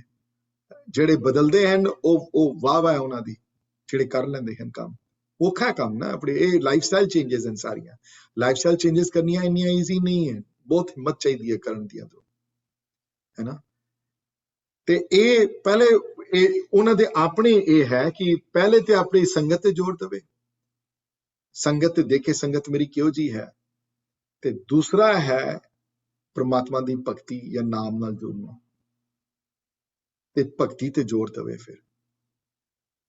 ਤੇ ਸੁਖਮਨੀ ਦੀ ਲਾਈਨ ਇੱਕ ਬੜੀ ਪਾਵਰਫੁਲ ਹੈ ਕਿ ਅਨੇਕ ਜੋਨ ਜਨਮੇ ਮਰ ਜਾਮ ਤੇ ਨਾਮ ਜਪਤ ਪਾਵੇ ਬਿਸ਼ਰਾਮ। ਇਹ ਜਦ ਤੱਕ ਮੰਨੇ ਨਾ ਗੱਲ ਤਦ ਤੱਕ ਕੁਛ ਨਹੀਂ ਹੋ ਸਕਦਾ। ਕਿ ਭਗਤੀ ਬਹੁਤ ਇੰਪੋਰਟੈਂਟ ਹੈ, ਪ੍ਰਮਾਤਮਾ ਨੂੰ ਯਾਦ ਕਰਨਾ ਬਹੁਤ ਕ੍ਰਿਟੀਕਲ ਹੈ ਬੜਾ। ਸਤਸੰਗਤ ਤੋਂ ਪ੍ਰੇਰਣਾ ਮਿਲਦੀ ਹੈ ਤੇ ਪ੍ਰਮਾਤਮਾ ਨੂੰ ਜਿਹੜਾ ਯਾਦ ਕਰਦੇ ਹਨ, ਜਿਹੜੇ ਬਹੁਤਾ ਯਾਦ ਕਰਦੇ ਹਨ ਉਸਨੂੰ, ਜਿਹੜਾ ਬਹੁਤਾ ਧਿਆਨ ਦੇ ਹਨ ਉਸਨੂੰ, ਜਿਹੜਾ ਬਹੁਤ ਯਾਦ ਕਰਦੇ ਹਨ ਉਸਨੂੰ, ਉਹਦੀ ਪ੍ਰੋਬੇਬਿਲਿਟੀ ਅਜੂਨੀ ਵਿੱਚ ਮਿਲਣ ਦੀ ਬਹੁਤ ਜ਼ਿਆਦਾ ਹਾਈ ਹੋ ਜਾਂਦੀ ਹੈ। ਤੇ ਪ੍ਰੇਰਣਾ ਕਿੱਥੋਂ ਮਿਲਦੀ ਹੈ? ਇਹ ਪ੍ਰੇਰਣਾ ਸਤਸੰਗਤ ਤੋਂ ਮਿਲਦੀ ਹੈ, ਹੋਰ ਕਿਧਰੋਂ ਨਹੀਂ ਮਿਲ ਸਕਦੀ ਤੁਹਾਨੂੰ। ਇਹ ਯਾਦ, ਇੱਕ ਪੱਲੇ ਬੰਨ ਲਓ ਅੱਜ ਗੱਲ, ਜੇ ਜੁੜਨਾ ਹੈ ਉਹਦੇ ਨਾਲ ਤੇ ਇਹਦੀ ਪ੍ਰੇਰਣਾ ਤੁਹਾਨੂੰ ਸਿਰਫ ਉੱਥੋਂ ਮਿਲ ਸਕਦੀ ਹੈ ਜਿਹੜੇ ਆਪ ਜੁੜੇ ਹੋਏ ਹਨ ਜਾਂ ਜੁੜਨ ਦੀ ਕੋਸ਼ਿਸ਼ ਕਰਦੇ ਪਏ ਹਨ। ਕਿਧਰੋਂ ਨਹੀਂ ਪ੍ਰੇਰਣਾ ਮਿਲ ਸਕਦੀ ਤੁਹਾਨੂੰ, ਕਿਸੇ ਸ਼ਰਾਬੀ ਕੋਲ ਨਹੀਂ ਮਿਲ ਸਕਦੀ, ਕਿਸੇ ਦੁਨਿਆਵੀ ਬੰਦੇ ਕੋਲ ਨਹੀਂ ਮਿਲ ਸਕਦੀ, ਹਾਂਜੀ, ਕਿਸੇ ਕੋਲ ਨਹੀਂ ਮਿਲ ਸਕਦੀ ਤੁਹਾਨੂੰ ਇਹ ਪ੍ਰੇਰਣਾ। ਇਹ ਪ੍ਰੇਰਣਾ ਸਿਰਫ ਗੁਰੂ ਦਿਲਾ ਸਕਦਾ ਹੈ ਕਿ ਉਹਨਾਂ ਕੋਲੋਂ ਜਿਹੜੇ ਖੁਦ ਜੁੜੇ ਹਨ ਜਾਂ ਜੁੜਨ ਦੀ ਕੋਸ਼ਿਸ਼ ਕਰਦੇ ਪਏ, ਉਹਨਾਂ ਤੋਂ ਪ੍ਰੇਰਣਾ ਮਿਲ ਕੇ ਤੁਹਾਨੂੰ ਭਗਤੀ ਦੇ ਉੱਤੇ ਫੋਕਸ ਕਰਨਾ ਪਏਗਾ। ਔਰ ਇਹ ਭਗਤੀ ਇਹੋ ਜਿਹੀ ਨਹੀਂ ਹੈ ਜਿਹੜੀ ਪੈਸਿਵ ਭਗਤੀ ਹੋਵੇ, ਇਹ ਵੀ ਮੈਂ ਗੱਲ ਦੱਸ ਦਿਆਂ। ਇਹ ਨਹੀਂ ਹੈ ਕਿ ਜਦੋਂ ਯਾਦ ਆਏਗਾ ਤੇ ਆਏਗਾ, ਜਦੋਂ ਹੁਕਮ ਹੋਏਗਾ ਤੇ ਕਰਾਂਗਾ, ਤਦ ਤੱਕ ਮੈਂ ਬੈਠਾ ਹੋਇਆ ਇੱਥੇ, ਉਂਝ ਨਹੀਂ ਹੈ। ਇਹ ਯਾਦ ਹੈ ਕਿ ਇਹ ਪੈਸਿਵ ਨਹੀਂ, ਐਕਟਿਵ ਹੈ। ਸੁਖਮਨੀ ਦੀ ਲਾਈਨ ਇੱਕ ਜਗ੍ਹਾ ਬਹੁਤ ਲਾਈਨਾਂ ਬੜੀਆਂ ਆਥਰ ਕਾਫੀ ਕਾਮਨਲੀ ਕੋਟ ਕਰਦੇ ਨੇ, ਜਿਹੜਾ ਕਿ ਮਨ ਪ੍ਰਬੋਧੋ ਹਰ ਕੇ ਨਾਏ ਆਇਨ ਵਰਡ ਉੱਥੇ ਸੁਖਮਨੀ ਵਿੱਚ। ਪ੍ਰਬੋਧੋ ਮਤਲਬ ਹੁੰਦਾ ਹੈ, ਪ੍ਰਬੋਧ ਦਾ ਮਤਲਬ ਹੁੰਦਾ ਹੈ ਜ਼ਬਰਦਸਤੀ ਕਿਸੇ ਨੂੰ ਜੋੜਨਾ ਜਾਂ ਆਪਣੇ ਮਨ ਨੂੰ ਹੋੜ ਕੇ ਉੱਥੇ ਪਹੁੰਚਾਉਣਾ। ਹਰੀ ਦੇ ਨਾਮ ਦੇ ਨਾਲ, ਪ੍ਰਮਾਤਮਾ ਦੇ ਪਿਆਰ ਦੇ ਨਾਲ, ਪ੍ਰਮਾਤਮਾ ਦੀ ਪ੍ਰੇਮਾ ਭਗਤੀ ਦੇ ਨਾਲ ਆਪਣੇ ਮਨ ਨੂੰ ਐਕਟਿਵਲੀ ਇਨਕਰੇਜ ਕਰੋ ਜੁੜਨ ਦੀ। ਪ੍ਰਬੋਧੋ ਆਪਣੇ ਮਨ ਨੂੰ ਪ੍ਰਮਾਤਮਾ ਦੇ ਨਾਮ ਦੇ ਨਾਲ। ਭਾਈ ਸਾਹਿਬ ਬਹੁਤ ਸੋਹਣਾ ਸਮਝਾਉਂਦੇ ਹਨ ਅੰਦਰ ਉੱਥੇ। ਤੇ ਤੀਸਰਾ ਮੇਰਾ ਫੇਵਰੇਟ ਹੈ, I'm surprised that he said that, ਉਹ ਹੈ ਪ੍ਰਮਾਤਮਾ ਦੇ ਗੁਣਾਂ ਨੂੰ ਦਿਨ ਰਾਤ ਗਾਣਾ, ਹਰ ਗੁਣ ਗਾਇਨ ਕਰਨਾ ਉਹਦੇ ਕੀਰਤਨ ਰੂਪ ਵਿੱਚ। ਤੇ ਅਗੇਨ ਇਹ ਮੇਰੀਆਂ ਸੁਜੈਸ਼ਨਸ ਨਹੀਂ ਹਨ, ਇਹ ਭਾਈ ਸਾਹਿਬ ਦੀਆਂ ਸੁਜੈਸ਼ਨਸ ਹਨ, ਤੁਸੀਂ ਬੁੱਕ 'ਚ ਦੇਖ ਲੈਣਾ, ਉਹਦੇ 1 2 3 ਪਾਇਆ ਉਹਨਾਂ ਨੇ ਅੰਦਰ। ਤੇ somehow ਸਰਪ੍ਰਾਈਜ਼ਿੰਗ ਹੈ ਕਿ ਬਾਕੀ ਸਾਧਨ ਪੱਖਾਂ ਦੇ ਉੱਤੇ ਇਹ 3 ਗੱਲਾਂ ਨਹੀਂ ਲਿਖੀਆਂ ਨੇ, ਪਰ ਅਕਾਲ ਮੂਰਤ ਤੇ ਅਜੂਨੀ ਤੇ ਜਦੋਂ ਸਾਧਨ ਪੱਖ ਲਿਖਿਆ ਨੇ ਜਦੋਂ, ਤੇ ਉਹਦੇ ਵਿੱਚ ਇਹ 3 ਗੱਲਾਂ ਉਹਨਾਂ ਨੇ ਨੋਟ ਕੀਤੀਆਂ ਭਾਈ ਸਾਹਿਬ ਭਗਵੀਰ ਸਿੰਘ ਜੀ ਨੇ। ਤੇ ਗੁਣ ਗਾਇਨ ਦੀ ਤੇ ਖੈਰ ਇਤਨੀ ਵੱਡੀ ਇੱਕ ਹੈ, ਮਤਲਬ ਕਿ ਉਹਦੇ ਫਾਇਦੇ ਜਿਹੜੇ ਹਨ ਉਹਦੇ, ਉਹ ਦੁਨੀਆ ਤੋਂ ਮੈਂ ਡਿਫਾਈਨ ਨਹੀਂ ਕਰ ਸਕਦਾ ਉਹਨਾਂ ਫਾਇਦਿਆਂ ਨੂੰ। ਇੱਕ ਸ਼ਬਦ ਬੋਲਿਆ ਹੋਇਆ ਹੋਰ ਹੈ, ਰਿਸਾਈਟ ਕੀਤਾ ਹੋਇਆ ਹੋਇਆ, ਔਰ ਉਸਨੂੰ ਗਾ ਕੇ ਜਦੋਂ ਤੁਸੀਂ ਗਾਉਂਦੇ ਹੋ ਤੇ ਉਹ ਫਿਰ ਬੜੇ ਦਿਨਾਂ ਤੱਕ, ਬੜੇ ਚਿਰ ਤੱਕ ਤੁਹਾਡੇ ਅੰਦਰ ਰਹਿੰਦਾ ਹੈ, ਉਹਦਾ ਅਸਰ ਬਹੁਤ ਜ਼ਿਆਦਾ ਹੁੰਦਾ ਹੈ ਗੁਣ ਗਾਇਨ ਕਰਨ ਦਾ। ਔਰ ਮੈਂ ਪਹਿਲੇ ਵੀ ਇਸ ਗੱਲ ਨੂੰ ਕਿਹਾ ਹੋਇਆ, ਮੈਂ ਦੁਬਾਰਾ ਕਹਿ ਦਿਆਂ ਦੁਬਾਰਾ ਕਿ ਗੁਣ ਗਾਇਨ ਕਰਨ ਦਾ ਮਤਲਬ ਇਹ ਨਹੀਂ ਹੈ ਕਿ ਉਸਨੂੰ ਆਪਣੇ ਗੁਣ ਸੁਣਨ ਦਾ ਸ਼ੌਂਕ ਹੈ। ਹਾਂਜੀ, ਇਹ ਨਾ ਸਮਝ ਲੈਣਾ ਕਿਧਰੇ ਮੂਰਖਾਂ ਵਾਲੀ ਕਿਧਰੇ ਗੱਲ। ਕਈ ਲੋਕ ਇਹ ਗੱਲ ਨੂੰ, ਕਈ ਮੇਰੀ ਕਲਾਸ ਕਈ ਲੋਕ ਪੁੱਛਦੇ ਹੁੰਦੇ ਨਾ ਕਿ ਮੈਨੂੰ ਕਿ ਉਹਨੂੰ ਬੜਾ ਸ਼ੌਂਕ ਹੈ ਆਪਣੀ ਪ੍ਰੇਜ਼ ਸੁਣਨ ਦਾ, ਕਿਉਂ ਗੁਣ ਗਾਇਨ ਕਰੀਏ ਉਹਦੇ। ਉਹਨਾਂ ਨੂੰ ਉਹਨੂੰ ਅੱਛਾ ਲੱਗਦਾ ਕਿ ਮੇਰੇ ਗੁਣ ਗਾ, ਉਹਨੂੰ ਕੋਈ ਸ਼ੌਂਕ ਨਹੀਂ ਹੈ ਆਪਣੇ ਗੁਣ ਗਾਇਨ ਕਰਨ ਦਾ, ਉਹਨੂੰ ਕੋਈ ਫਰਕ ਨਹੀਂ ਪੈਣ ਵਾਲਾ। ਨਾ ਕਰੋ ਕੋਈ, ਤੁਹਾਨੂੰ ਕੋਈ ਸੂਰਜ ਦੀ ਰੋਸ਼ਨੀ ਨੂੰ ਪਰਦੇ ਢੱਕ ਲਓ ਤੇ ਹਨੇਰਾ ਕਰ ਲਓ ਕਮਰੇ ਅੰਦਰ, ਤੇ ਉਹਨੂੰ ਕੋਈ ਫਰਕ ਪੈ ਚੱਲਿਆ ਉੱਥੇ ਕੋਈ ਸੂਰਜ ਦੀ ਰੋਸ਼ਨੀ, ਕੋਈ ਰੋਸ਼ਨੀ ਘਟ ਜਾਏਗੀ, ਉਹ ਵੱਡਾ ਹੋ ਜਾਏਗਾ, ਵੱਡਾ ਕਹੋਗੇ ਤੇ ਜੇ ਕੋਈ ਛੋਟਾ ਛੋਟਾ ਕਹੋਗੇ ਤੇ ਛੋਟਾ ਛੋਟਾ ਹੋ ਜਾਏਗਾ। ਕੋਈ ਤੁਹਾਡੇ ਕਹਿਣ ਨਾਲ ਵੱਡਾ ਹੋ ਜਾਏਗਾ, ਤੁਹਾਡੇ ਕਹਿਣ ਨਾਲ ਛੋਟਾ ਹੁੰਦਾ, ਉਹ ਤੁਹਾਡੇ ਕਹਿਣ ਨਾਲ ਕੁਝ ਨਹੀਂ ਹੁੰਦਾ, ਉਹ ਆਪਣੀ ਮਰਜ਼ੀ ਦਾ ਮਾਲਕ ਹੈ। ਗੁਣ ਗਾਇਨ ਦਾ ਬਸ ਇਹੀ ਹੈ ਕਿ ਉਸਦੇ ਗੁਣ ਗਾਇਨ ਦਾ ਸਭ ਤੋਂ ਵੱਡਾ ਫਾਇਦਾ ਇਹ ਹੈ, ਇੱਕ ਤੇ ਉਹ ਗੁਣ ਤੁਹਾਡੇ ਅੰਦਰ ਆਣਗੇ ਜਿਹੜੇ ਗੁਣ ਉਹਦੇ ਗਾਇਨ ਕਰਦੇ ਹੋ। ਨਿਮਰਤਾ ਵਾਲਾ ਗੁਣ ਤੁਹਾਡੇ ਚ ਆਏਗਾ, ਖੇਮਾ ਵਾਲਾ ਗੁਣ ਤੁਹਾਡੇ ਚ ਆਏਗਾ, ਹਾਂਜੀ, ਸੱਚੀ ਜੀਵਨੀ ਵਾਲਾ ਗੁਣ ਤੁਹਾਡੇ ਚ ਆਏਗਾ, ਸੇਵਾ ਵਾਲਾ ਗੁਣ ਤੁਹਾਡੇ ਅੰਦਰ ਪ੍ਰਗਟ ਹੋਏਗਾ। ਤੇ ਇਹ ਗੁਣ ਤੁਹਾਡੇ ਅੰਦਰ ਜਾਣਗੇ ਤੇ ਦੂਸਰੀ ਗੱਲ ਹੈ, ਉਸਨੂੰ ਬਾਰ-ਬਾਰ ਯਾਦ ਕਰੋਗੇ, ਉਹਨੂੰ ਯਾਦ ਕਰੋਗੇ ਤੇ ਉਹਦੀ ਯਾਦ ਤੁਹਾਡੇ ਹਿਰਦੇ ਚ ਬੈਠੇਗੀ ਤੁਹਾਡੇ। ਇਸ ਵਾਸਤੇ ਗੁਣ ਗਾਵਣਾ, ਉਸ ਪ੍ਰਭੂ ਭਗਤੀ ਵਿੱਚ ਲੀਨ ਹੋ ਕੇ ਪ੍ਰਮਾਤਮਾ ਦਾ ਕੀਰਤਨ ਕਰਨੇ ਦਾ ਬਹੁਤ ਫਾਇਦਾ ਹੈ। ਇਹ 3 ਚੀਜ਼ਾਂ ਦੀ ਹਿਦਾਇਤ ਸਾਧਨ ਪੱਖ ਵਿੱਚ ਅਜੂਨੀ ਤੇ ਅਕਾਲ ਮੂਰਤ ਦੇ ਉੱਤੇ ਭਾਈ ਸਾਹਿਬ ਨੇ ਲਿਖੀ ਹੈ। ਮੈਂ ਉਹਦੇ ਚੋਂ ਕੋਟ ਕਰਕੇ ਤੁਹਾਨੂੰ ਦੱਸ ਰਿਹਾ ਹੈ। ਤੇ ਮੈਂ ਇੱਥੇ ਮੇਰੇ ਕੋਲ ਨਹੀਂ ਸੀ ਹੁਣ ਸੁਖਮਨੀ ਦੀ 19th ਅਸ਼ਟਪਦੀ, if somebody can pull out the stanza ਜਿਹੜਾ ਕਿ ਆਵਾ ਗਵਨ ਮਿਟੇ ਪ੍ਰਭ ਸੇਵ, ਆਪ ਤਿਆਗ ਸਰਨ ਗੁਰਦੇਵ। ਕਮਲ, if you can pull it up though, ਰਤਨ ਜਨਮ ਕਾ ਉਧਾਰ। let's discuss that। ਉੱਥੇ ਇਹ ਵਾਲੀ ਗੱਲ ਉਹਨਾਂ ਨੇ ਗੁਣ ਗਾਇਨ ਦੇ ਉੱਤੇ ਫੋਕਸ ਕਰਕੇ ਸੁਖਮਨੀ ਦੀ 19th ਅਸ਼ਟਪਦੀ ਜਿਹੜੀ ਉਹਦੇ ਵਿੱਚ 19th ਅਸ਼ਟਪਦੀ ਦਾ focus, let me, could you find? Yeah, I did. So ਕਿਹੜੀ ਵਾਲੀ ਬੋਲ ਰਹੇ ਸੀ? 19 दशपति 19 दशपति ਦਾ ਮੈਨੂੰ ਸਟੈਂਜ਼ਾ ਨੰਬਰ ਯਾਦ ਨਹੀਂ ਹੈ। ਆਵਾ ਗਵਨ ਮਿਟੇ ਪ੍ਰਭ ਸੇਵ, ਆਪ ਤਿਆਗ ਸਰਨ ਗੁਰਦੇਵ, ਉਹ ਵਾਲੀ। let's just put it up on this, let's just look at that for a second.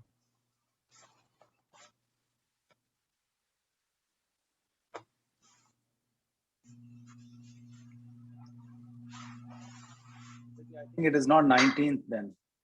Okay, then I'm wrong then. Doesn't matter. I'll हाँ, मैं वैसे ढूंढ देंदा आवागमन। I thought it was 19, but I could. It was 19th, stanza 4. Yeah, I thought it was 19 too. Yeah.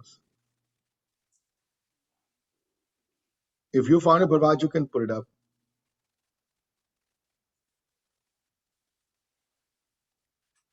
हाँ जी, जिस पता number 4 हो। पढ़ दिया मैं सुरेंद्र जी। हाँ, एक एक लाइन करके पढ़ दो फिर हाँ जे जी। स्क्रीन पे लाके आ सकते हो तो नथिंग लाइक इट। नहीं, तत् विचार कहे जन साचा, जन्म मरे सो काचो काचा। तो ਜਿਹੜਾ ਜਨਮ ਮਰਨ ਵਿੱਚ ਆਂਦਾ ਹੈ ਉਹ ਕੱਚ ਅਕੱਚ ਹੈ, ਜਿਹੜਾ ਜੂਨਾ ਵਿੱਚ ਹੈ ਉਹ ਕੱਚ ਅਕੱਚ ਹੈ। ਅਜੂਨੀ ਮੇਰਾ ਤੇ ਪਹਿਲੀ ਲਾਈਨ ਸੀ, ਪਹਿਲੀ ਲਾਈਨ ਦੁਬਾਰਾ ਪੜੋ ਇੱਕ ਵਾਰੀ, ਹਾਲੀ line will go through each line. ਤਤ ਵਿਚਾਰ ਕਹੇ ਜਨ ਸਾਚਾ, ਇਹ ਜਨ ਸਾਚਾ ਇੱਕ ਤਤ ਦਾ ਵਿਚਾਰ ਸੁਣ ਲਵੋ, ਮਨੇ ਤਤ ਦੀ ਗੱਲ, ਮਨੇ ਜਿਹੜੀ ਇੰਟ੍ਰਿੰਸਿਕ ਜਿਹੜੀ ਗੱਲ ਹੈ ਉਹ ਸੁਣ ਲਵੋ। ਜਨਮ ਮਰਨ ਵਿੱਚ ਆਉਣ ਵਾਲਾ ਕੱਚੇ ਤੋਂ ਕੱਚਾ ਹੈ। ਹਾਂਜੀ, ਅਗਲੀ ਲਾਈਨ।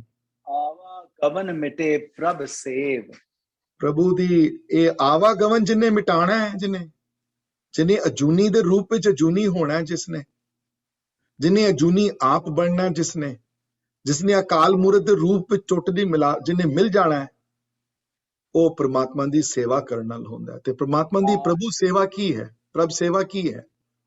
ਪ੍ਰਭੂ ਦੀ ਸੇਵਾ ਹੈ ਸ਼ਰਨ ਗੁਰਦੇਵ, ਆਪ ਤਿਆਗ ਸ਼ਰਨ ਗੁਰਦੇਵ। ਤੇ ਪ੍ਰਭੂ ਦੀ ਸੇਵਾ ਕੀ ਹੈ? ਪ੍ਰਭੂ ਦੀ ਸੇਵਾ ਹੈ ਆਪਣੇ ਜੀਵਨ ਨੂੰ ਪ੍ਰਭੂ ਦੀ ਮਰਜ਼ੀ ਦੇ ਮੁਤਾਬਿਕ ਜੀਣਾ, ਪ੍ਰਭੂ ਦੀ ਮਰਜ਼ੀ ਦੇ ਮੁਤਾਬਿਕ ਆਪਣੇ ਜੀਵਨ ਨੂੰ ਢਾਲ ਲੈਣਾ, ਭਾਵ ਗੁਰਬਾਣੀ ਦੇ ਪ੍ਰਿੰਸੀਪਲਸ ਦੇ ਹਿਸਾਬ ਦੇ ਨਾਲ ਆਪਣੇ ਜੀਵਨ ਨੂੰ ਬਤੀਤ ਕਰਨਾ। ਆਪ ਤਿਆਗ ਸ਼ਰਨ ਗੁਰ ਤੇਗ, ਆਪਣੀ ਮਰਜ਼ੀ ਨਾਲ ਨਹੀਂ ਜੀਣਾ ਜੀਵਨ, ਆਪਣੀ ਮਰਜ਼ੀ ਨਾਲ ਨਹੀਂ ਜੀਵਨ ਜੀਣਾ, ਆਪਣੀ ਮਰਜ਼ੀ ਨਹੀਂ ਚਲਾਣੀ, ਗੁਰੂ ਦੀ ਮਰਜ਼ੀ ਚਲਾਣੀ, ਆਪਣੇ ਆਪ ਨੂੰ ਸਰੈਂਡਰ ਕਰ ਦੇਣਾ ਗੁਰੂ ਦੇ ਵਿਲ ਦੇ ਅੱਗੇ, ਤਾਂ ਆਵਾਗਮਨ ਮੁੱਟਦਾ ਹੈ।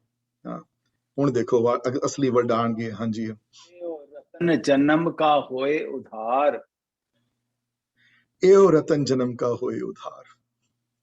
ਇਹ ਜਨਮ ਜਿਹੜਾ ਹੀਰੇ ਵਰਗਾ ਜਨਮ ਜਿਹੜਾ ਹੈ, ਇਸ ਜੀਵਨ ਦਾ ਉਧਾਰ ਫਿਰ ਸ਼ੁਰੂ ਹੋ ਜਾਂਦਾ ਹੈ। ਇਹ ਆਵਾਗਮਨ ਮਿਟੇ ਪ੍ਰਭ ਸੇਵ, ਆਪ ਤਿਆਗ ਸ਼ਰਨ ਗੁਰਦੇਵ, ਇਹੋ ਜਨਮ ਮਰਨ ਕਾ ਹੋਏ ਉਧਾਰ। ਇਸ ਤਰ੍ਹਾਂ ਜਨਮ ਮਰਨ ਦਾ ਉਧਾਰ ਹੁੰਦਾ ਹੈ। ਤੇ ਅਗਲੀ ਲਾਈਨ, ਹਰ ਹਰ ਸਿਮਰ ਪ੍ਰਾਨ ਆਧਾਰ। ਜਿਸ ਤਰ੍ਹਾਂ ਪ੍ਰਾਣ ਮਤਲਬ ਬਰੀਥਿੰਗ ਤੁਹਾਡੀ ਲਾਈਫ ਦਾ ਆਧਾਰ ਹੈ। ਬਰੀਥਿੰਗ ਤੋਂ ਬਿਨਾ ਬੰਦਾ ਮਰ ਜਾਂਦਾ ਹੈ, ਨਾ ਚੱਲਣ ਪ੍ਰਾਣ ਤੇ ਬੰਦੇ ਦੀ ਡੈਥ ਹੋ ਜਾਂਦੀ ਹੈ। ਇਸੇ ਤਰ੍ਹਾਂ ਹਰ ਹਰ ਸਿਮਰ, ਪ੍ਰਮਾਤਮਾ ਦਾ ਸਿਮਰਨ, ਪ੍ਰਮਾਤਮਾ ਦੀ ਯਾਦ ਉਸ ਤਰ੍ਹਾਂ ਤੇਰੇ ਅੰਦਰ ਹੋਵੇ ਜਿਸ ਤਰ੍ਹਾਂ ਪ੍ਰਾਣ ਤੇਰੇ ਅੰਦਰ ਚੱਲਦੇ ਹਨ। ਭਰਾਵ, ਅਗਰ ਸਿਮਰਨ ਨਾ ਚੱਲੇ ਤੂੰ ਮਰ ਜਾਏ। ਤੂੰ ਜਿਸ ਤਰ੍ਹਾਂ ਪ੍ਰਾਣ ਬਿਨਾ ਤੂੰ ਜੀ ਨਹੀਂ ਸਕਦਾ, ਉਸ ਤਰ੍ਹਾਂ ਉਹਦੀ ਯਾਦ ਬਿਨਾ ਤੂੰ ਜੀ ਨਾ ਸਕੇ ਤੂੰ। ਇਸ ਤਰ੍ਹਾਂ ਤੇਰੇ ਅੰਦਰ ਪ੍ਰਮਾਤਮਾ ਦਾ ਪਿਆਰ ਪੈਦਾ ਹੋ ਜਾਏ, ਇਹ ਗੁਰੂ ਅਰਜਨ ਪਿਤਾ ਕਹਿੰਦੇ ਹਨ। ਹਾਂਜੀ, ਅਗਲੇ ਲਾਈਨਾਂ ਵੀ ਸੁਣ ਲਓ। ਹਾਂਜੀ, ਅਨੇਕ ਪਾਵ ਨ ਛੂਟਨ ਹਾਰੇ, ਅਨੇਕ ਜੋ ਮਰਜੀ ਉਪਾਵ ਕਰ ਲੋ, ਛੁੱਟ ਨਹੀਂ ਸਕਦੇ ਜਦ ਤੱਕ ਅਗਲੀ ਲਾਈਨ ਹੁਣ ਆਨਸਰ ਦੇਣਗੇ। ਹਾਂਜੀ, ਉਹ ਸਿਮਰਤ ਸ਼ਾਸਤਰ ਵੇਦ ਵਿਚਾਰੇ, ਸਾਰੀਆਂ ਧਰਮ ਗ੍ਰੰਥ ਪੜ੍ਹ ਕੇ ਦੇਖ ਲਓ, ਉਹ ਵੀ ਇੱਕੋ ਹੀ ਗੱਲ ਕਹਿਣਗੇ। ਵੇਦ ਸ਼ਾਸਤਰ ਨੂੰ ਪੜ੍ਹ ਕੇ ਦੇਖ ਲਓ, ਉਹ ਵੀ ਇੱਕੋ ਹੀ ਗੱਲ ਕਹਿਣਗੇ। ਹਾਂਜੀ, ਉਹ ਹਰ ਕੀ ਭਗਤ ਕਰਹੁ ਮਨ ਲਾਏ, ਪ੍ਰਮਾਤਮਾ ਦੀ ਭਗਤੀ ਮਨ ਲਾ ਕੇ ਜਿਹੜਾ ਨਹੀਂ ਕਰੇਗਾ, ਉਹ ਆਵਾਗਮਨ ਚ ਜਾ ਨਹੀਂ ਸਕਦਾ। ਨਾਨਕ ਫਲ ਪਾਏ। ਬਸ ਉਹਨੂੰ ਫਿਰ ਇਹ ਫਲ ਲੱਗਦੇ ਹੀ ਉਸ ਨੂੰ ਹਨ ਜਿਹੜੇ ਪ੍ਰਮਾਤਮਾ ਦੀ ਭਗਤੀ ਵਿੱਚ ਜੁੜਦੇ ਹਨ। ਜਿਹੜੇ ਤੇ ਇਹ ਨਹੀਂ ਤੇ ਸਾਰੀ ਦੀ ਸਾਰੀ discussion academic, I tell you, it means nothing. Who in the class did not know कि परमात्मा अजूनी? Everybody knew परमात्मा अजूनी. Who in the class didn't know कि अकाल है? Who in the class does not know कि परमात्मा मूर्त रूप विच है? सब नूं पता है इस गल दा। ਉਹਨੂੰ ਮੈਂ ਰਿਪੀਟ ਕਰਕੇ, ਇਹ ਇਸ ਵਾਸਤੇ ਰਿਪੀਟੇਸ਼ਨ ਨਹੀਂ ਹੋ ਰਹੀ, ਤੇ ਇਸ ਵਾਸਤੇ ਕਲਾਸ ਨਹੀਂ ਹੋ ਰਹੀ, ਇਸ ਵਾਸਤੇ ਜਪਜੀ ਸਾਹਿਬ ਦੀ ਵਿਆਖਿਆ ਨਹੀਂ ਹੋ ਰਹੀ। ਵਿਆਖਿਆ ਹੋ ਰਹੀ ਕਿ ਤੁਸੀਂ ਬਣੋ ਉਂਝ ਤਾਂ ਗੱਲ ਬਣੇ। ਪਰਮਾਤਮਾ ਦੀ ਹੈ ਹੀ, ਉਹਨੂੰ ਤੇ ਕਰਨ ਦੀ ਕੋਈ ਲੋੜ ਨਹੀਂ, ਉਹ ਤੇ ਹੈ ਹੀ ਉਂਝ ਜੀ। ਅਸੀਂ ਹਾਂ ਕਿ ਨਹੀਂ ਆ, ਉਹਦੇ ਉੱਤੇ ਫੋਕਸ ਹੈ ਸਾਰਾ। ਅਸੀਂ ਆਪ ਮਿਟੇ ਪ੍ਰਭ ਸੇਵ, ਆਪ ਤਿਆਗ ਸਰਨ ਗੁਰਤੇਵ, ਇਹੋ ਰਤਨ ਜਨਮ ਕਾ ਹੋਏ ਉਧਾਰ, ਹਰ ਹਰ ਨਾਮ ਹਰ ਹਰ ਸਿਮਰ ਪ੍ਰਾਣ ਆਧਾਰ। ਤੁਹਾਡੇ ਪ੍ਰਾਣਾਂ ਦੇ ਆਧਾਰ ਦੇ ਨਾਲ ਸਿਮਰਨ ਹੈ ਕਿ ਨਹੀਂ ਹੈ? ਜੇ ਨਹੀਂ ਹੈ ਤੇ ਕਰੋ। ਤੇ ਇੱਕ ਗੱਲ ਯਾਦ ਰੱਖਿਓ ਕਿ ਇਹੋ ਜਿਹੇ ਗੁਰਸਿੱਖ, ਇਹੋ ਜਿਹੇ ਪਹੁੰਚੇ ਹੋਏ, ਇਹੋ ਜਿਹੇ ਪ੍ਰਮਾਤਮਾ ਦੇ ਬਖਸ਼ੇ ਹੋਏ ਗੁਰਸਿੱਖ, ਭਾਈ ਸਾਹਿਬ ਭਾਈ ਮਣੀ ਸਿੰਘ ਵਰਗੇ, ਭਾਈ ਸਾਹਿਬ ਭਾਈ ਵੀਰ ਸਿੰਘ ਵਰਗੇ, ਜਿਨ੍ਹਾਂ ਨੂੰ ਆਉਣ ਦੀ ਕੋਈ ਲੋੜ ਨਹੀਂ ਸੀ ਇੱਥੇ, ਜਿਹੜੀ ਰੀਅਲਾਈਜ਼ ਸੋਲ ਸਨ ਸਾਰੇ, ਇਹ ਆਂਦੇ ਹਨ ਇਸ ਵਾਸਤੇ ਕਿ ਜਨਮ ਮਰਨ ਦੂਹ ਮੇਂ ਨਾਹੀਂ, ਜਨ ਪਰਉਪਕਾਰੀ ਆਏ। ਇਹ ਪਰਉਪਕਾਰੀ ਆਏ ਹਨ ਜਨ ਸਾਰੇ, ਉਹ ਤਾਂ ਵੀ ਆਂਦੇ ਹਨ ਇੱਥੇ ਪਰਉਪਕਾਰ ਕਰਨ ਵਾਸਤੇ, ਤੁਹਾਡਾ ਮੇਰਾ ਉਧਾਰ ਕਰਨ ਵਾਸਤੇ ਆਂਦੇ ਹਨ ਇੱਥੇ। ਇਸ ਗੱਲ ਦਾ ਯਾਦ ਰਹੇ। ਇਹ ਅਜੂਨੀ ਦੀ ਇੰਪੋਰਟੈਂਸ ਹੈ, ਇਹ ਅਕਾਲ ਦੀ ਇੰਪੋਰਟੈਂਸ ਹੈ, ਤੇ ਇਹ ਮੂਰਤ ਦੀ ਇੰਪੋਰਟੈਂਸ ਹੈ ਕਿ ਤੁਸੀਂ ਵੀ ਮੂਰਤ ਬਣੋ, ਤੁਹਾਡੇ ਅੰਦਰ ਵੀ ਕੌਨਸ਼ੀਅਸਨੈਸ ਜਗੇ। ਜਾਗ ਪੋ ਇਸ ਸੁੱਤੀ ਵੱਡੀ ਨਿੰਦਰਾ ਤੋਂ, ਜਿਹੜੀ ਨੀਂਦ ਵੀ ਸੁੱਤੇ ਹੋਏ ਹਾਂ ਅਸੀਂ। ਇਹ ਕਦਨ ਅਸੀਂ ਜਾਗਾਂਗੇ ਇਹ ਮੈਨੂੰ ਨਹੀਂ ਪਤਾ।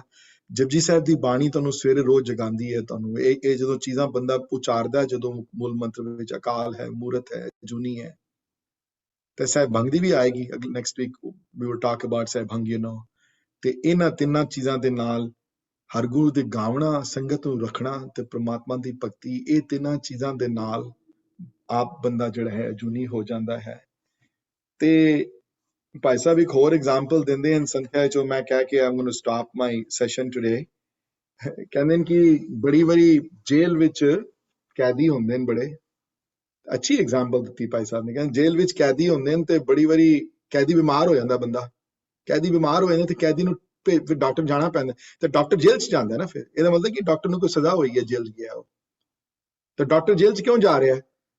ਕਿਉਂਕਿ ਕੈਦੀ ਬਿਮਾਰ ਹੈ, ਠੀਕ ਕਰਨ ਵਾਸਤੇ ਜਾ ਰਿਹਾ। ਐਸ ਸੂਨ ਐਜ਼ ਦੈਨ ਉਹ ਆਪਣਾ ਇਲਾਜ ਕੀਤਾ ਉਹਨਾਂ ਨੇ, ਤੇ ਡਾਕਟਰ ਨੂੰ ਤੇ ਕੋਈ ਸਜ਼ਾ ਨਹੀਂ ਹੈ, ਤੇ ਉਹ ਤੋਂ ਕੀ ਉਹ ਬਾਹਰ ਨਹੀਂ ਆ ਸਕਦਾ? ਉਹ ਤੇ ਇਲਾਜ ਕੀਤਾ, ਦਵਾਈਆਂ ਦਿੱਤੀਆਂ ਤੇ ਵਾਪਸ ਆਪਣੇ ਘਰ।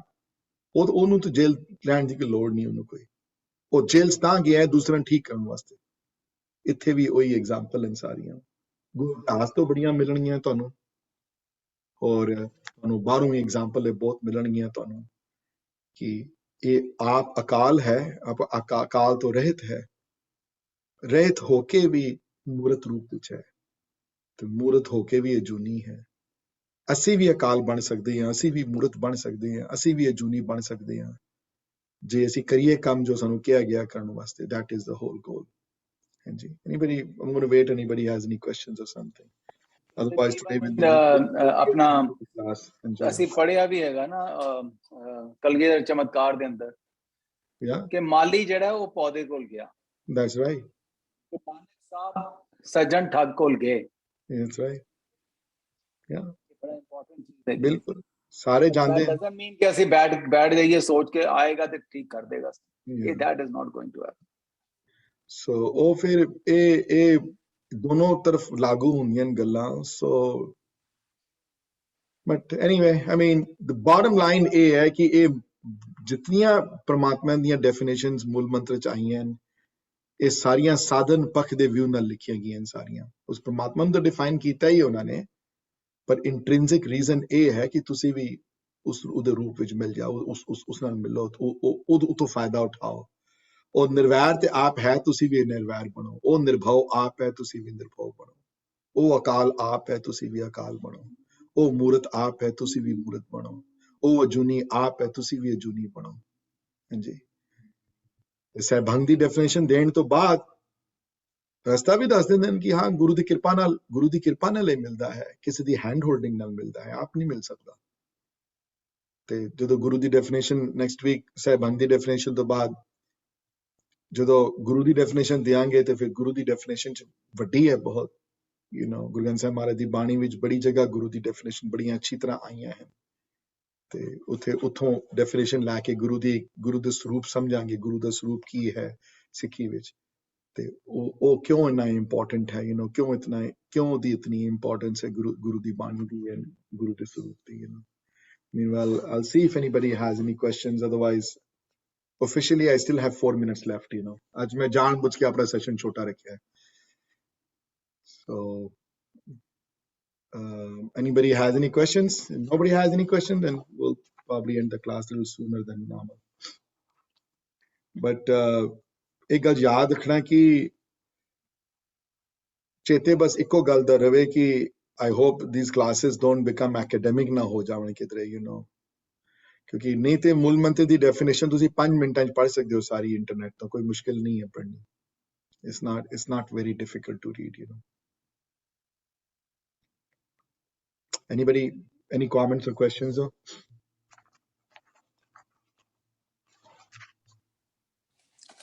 ਸੁਰਿੰਦਰ ਜੀ ਪੜ੍ਹ ਤੇ ਲਓਗੇ ਤੇ ਮਿਲ ਵੀ ਜਾਂਦੀ ਹੈ ਪਰ ਇੰਨੀ ਡੀਪ ਨਹੀਂ ਹੁੰਦੀ ਜਿਵੇਂ ਤੁਸੀਂ ਸਮਝਾਈ ਹੈ। वो मैं भी पढ़ के ही समझिया सारा, बट या डीप फिर मतलब कि वो फिर ਜਿਹੜੇ ਹਨ ਜਿਹੜੇ ਗੁਰਬਾਣੀ ਦੀਆਂ ਰੈਫਰੈਂਸ ਜਿਹੜੀਆਂ ਹਾਲਾਂਕਿ ਰੈਫਰੈਂਸਸ ਅੱਜ ਮੈਂ ਦੇ ਸਕਦਾ ਸੀ ਜ਼ਿਆਦਾ ਹੋਰ ਵੀ, but unfortunately I don't have everything with me, so it's very hard to carry all your 500 books with you wherever you go. So the next 2-3 weeks ਥੋੜਾ ਜਿਹਾ ਸਫਰ ਕਰਨਾ ਪਏਗਾ ਤੁਹਾਨੂੰ ਮੇਰੇ ਨਾਲ, so until I reach back home now. But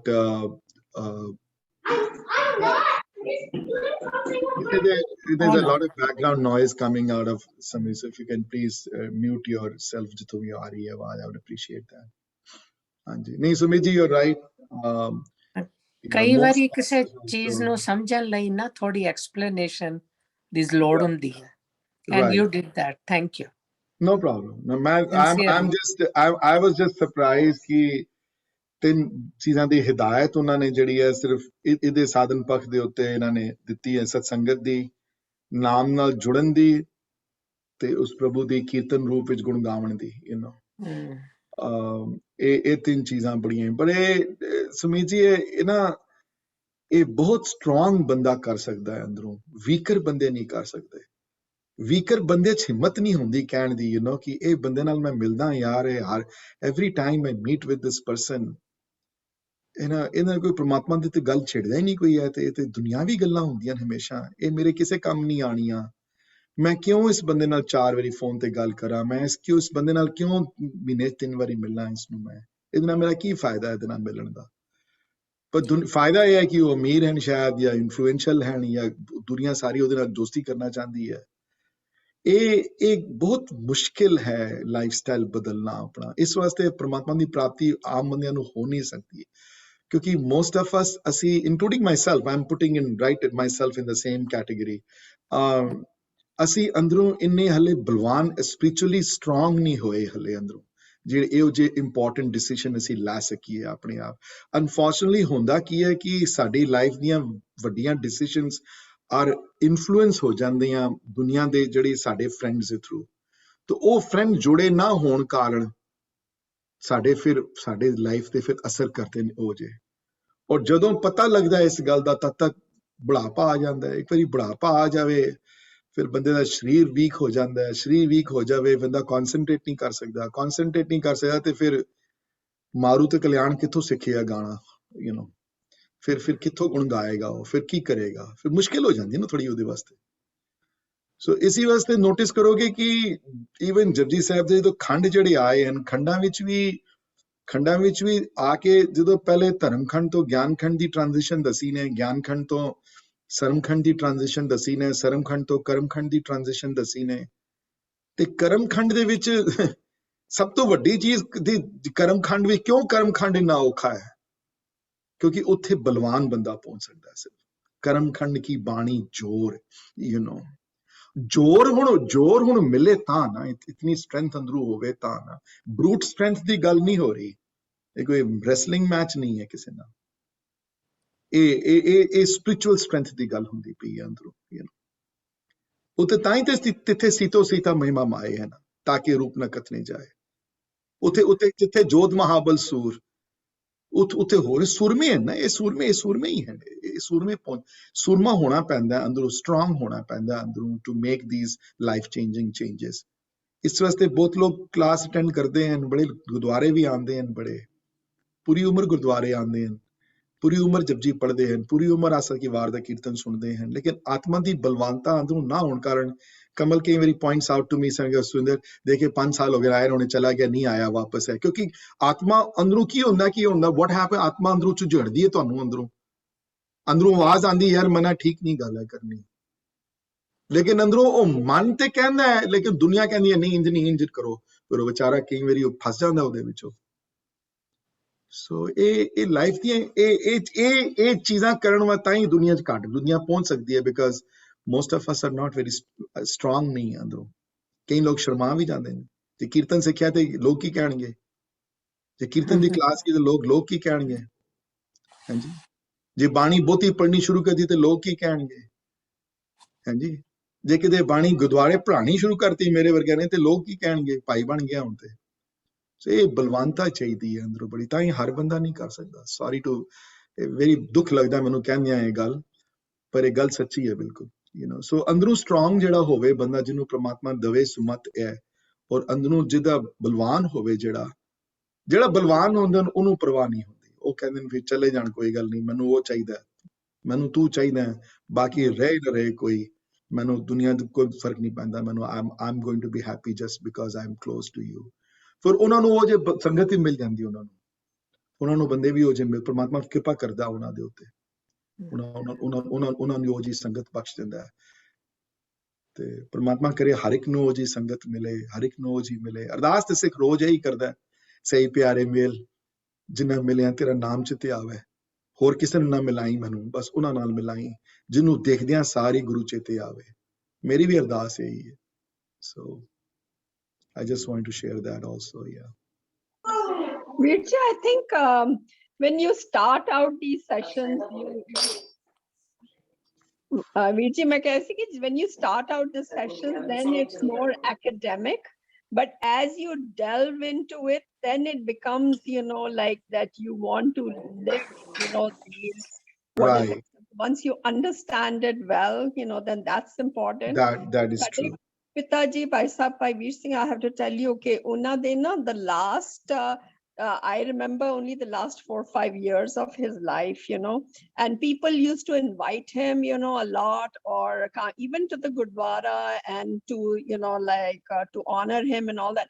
And he said he had very little time left in his life to do the purpose. So therefore, finding, that purpose in your life and living by that is very important, I think. And you have to make your priorities, and he made his priority. Writing was his priority.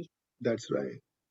Writing was his priority. More than that, because he himself was so connected that his writings they through ਅੱਜ ਮੇਰੇ ਵਰਗੇ ਜਿਹੜੇ ਕਿ ਜਿਨ੍ਹਾਂ ਦਾ ਜਨਮ ਉਹਨਾਂ ਦੀ ਜਾਣ ਤੋਂ ਬਾਅਦ ਹੋਇਆ, ਜਿਨ੍ਹਾਂ ਨੂੰ ਮੈਂ 30 ਸਾਲਾਂ ਬਾਅਦ ਪੜ੍ਹਿਆ, 40 ਸਾਲਾਂ ਬਾਅਦ ਪੜ੍ਹਿਆ, ਉਹਨਾਂ ਨੇ ਮੇਰੇ ਵਰਗਿਆਂ ਦੀ ਲਾਈਫ ਬਦਲ ਦਿੱਤੀ ਬਿਲਕੁਲ। ਕਿਉਂਕਿ ਖੁਦ, ਔਰ ਇੱਕ ਗੱਲ ਯਾਦ ਰੱਖਣਾ, ਇਹ ਮੈਨੂੰ I don't know, some people might get upset when I say this, Japji Sahib ਦੀਆਂ ਅੱਜ ਤੁਸੀਂ ਜਾਓ ਨਾ ਲਾਇਬ੍ਰੇਰੀ ਵਿੱਚ, ਤੁਹਾਨੂੰ ਘੱਟੋ ਘੱਟ ਨਹੀਂ ਤੇ you will find 500 translation Japji Sahib ਦੀਆਂ, ਹਾਂਜੀ, ਖਾਲੀ ਭਾਈ ਸਾਹਿਬ ਦੀ ਨਹੀਂ ਹੈ, ਬੜੀਆਂ ਦੀਆਂ ਹੈ ਨਾ। ਇਹ ਹੁਣ ਰੀਸੈਂਟਲੀ ਛਪੀਆਂ, ਮੈਂ ਨਾਂ ਨਹੀਂ ਲੈਣਾ ਆਥਰ ਦਾ ਕਿਸੇ ਦਾ, ਇਹ ਮੰਗਾਈਆਂ, ਮੈਂ was very disappointed to read those. ਕਿਉਂ?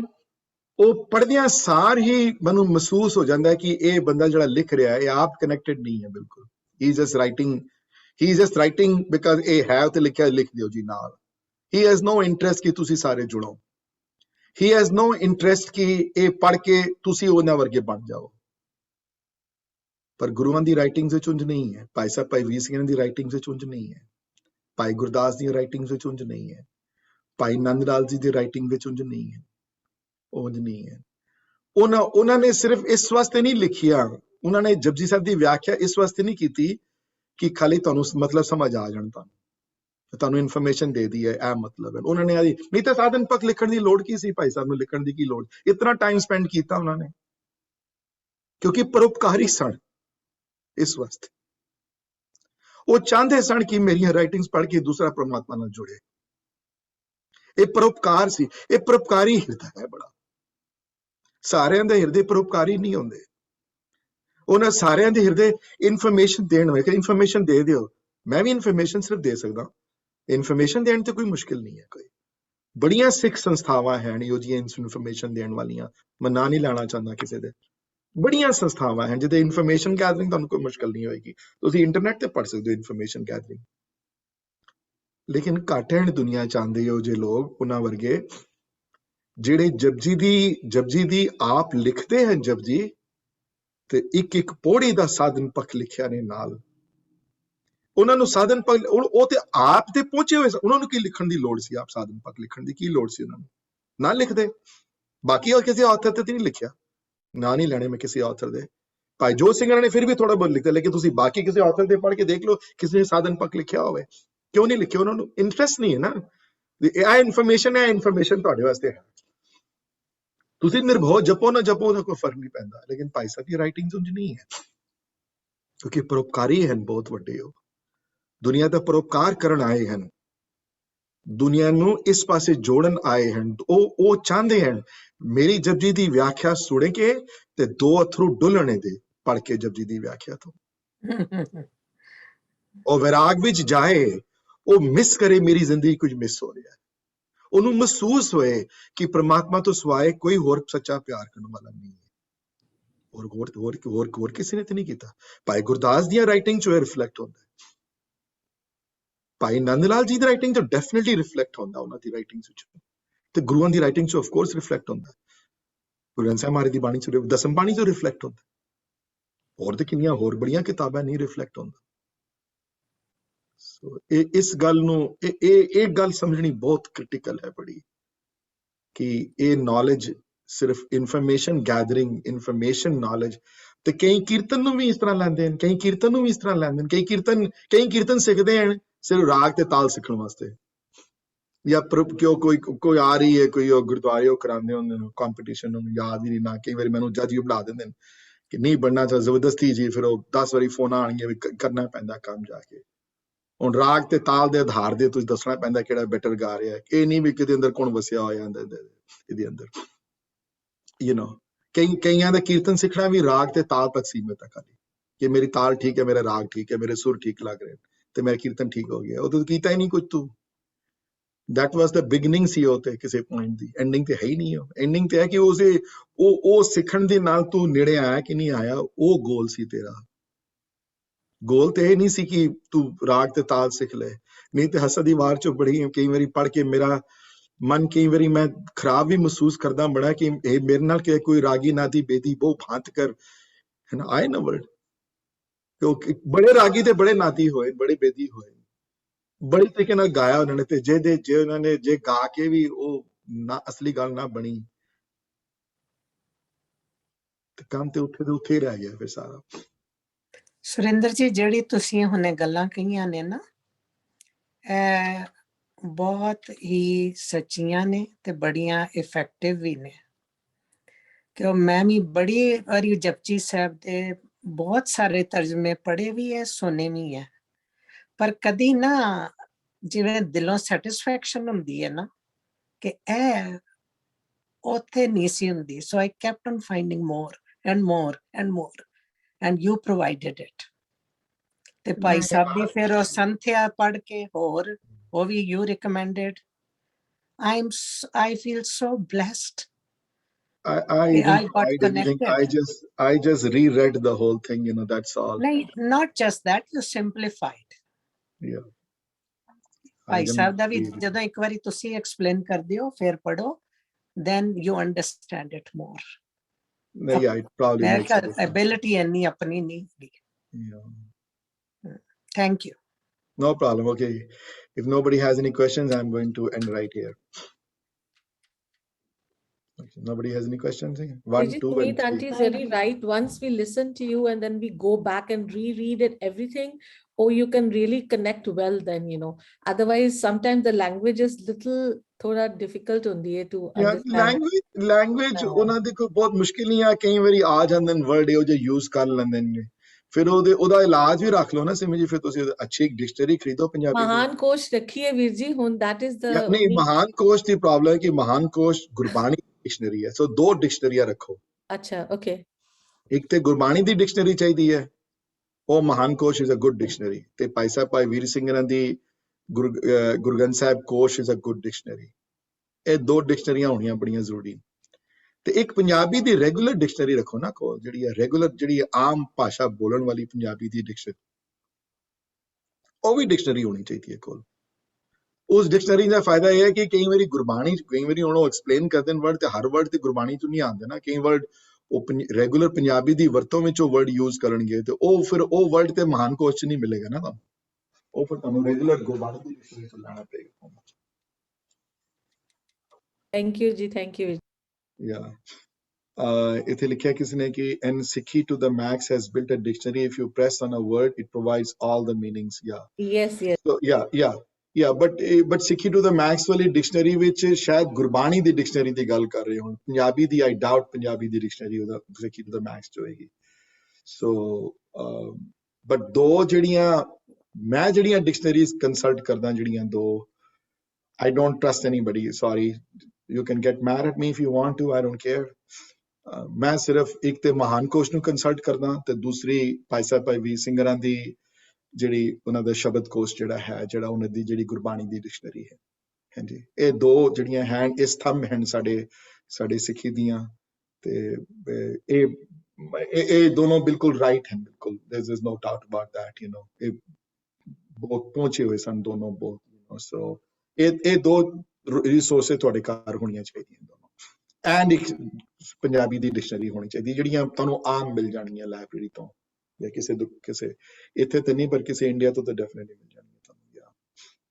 ਹਾਂਜੀ, ਓਕੇ ਜੀ, I'm going to end the class ਜੀ। ਵਾਹਿਗੁਰੂ ਜੀ ਖਾਲਸਾ, ਵਾਹਿਗੁਰੂ ਜੀ ਕੀ ਫਤਿਹ। ਵਾਹਿਗੁਰੂ ਜੀ ਕਾ ਖਾਲਸਾ, ਵਾਹਿਗੁਰੂ ਜੀ ਕੀ ਫਤਿਹ।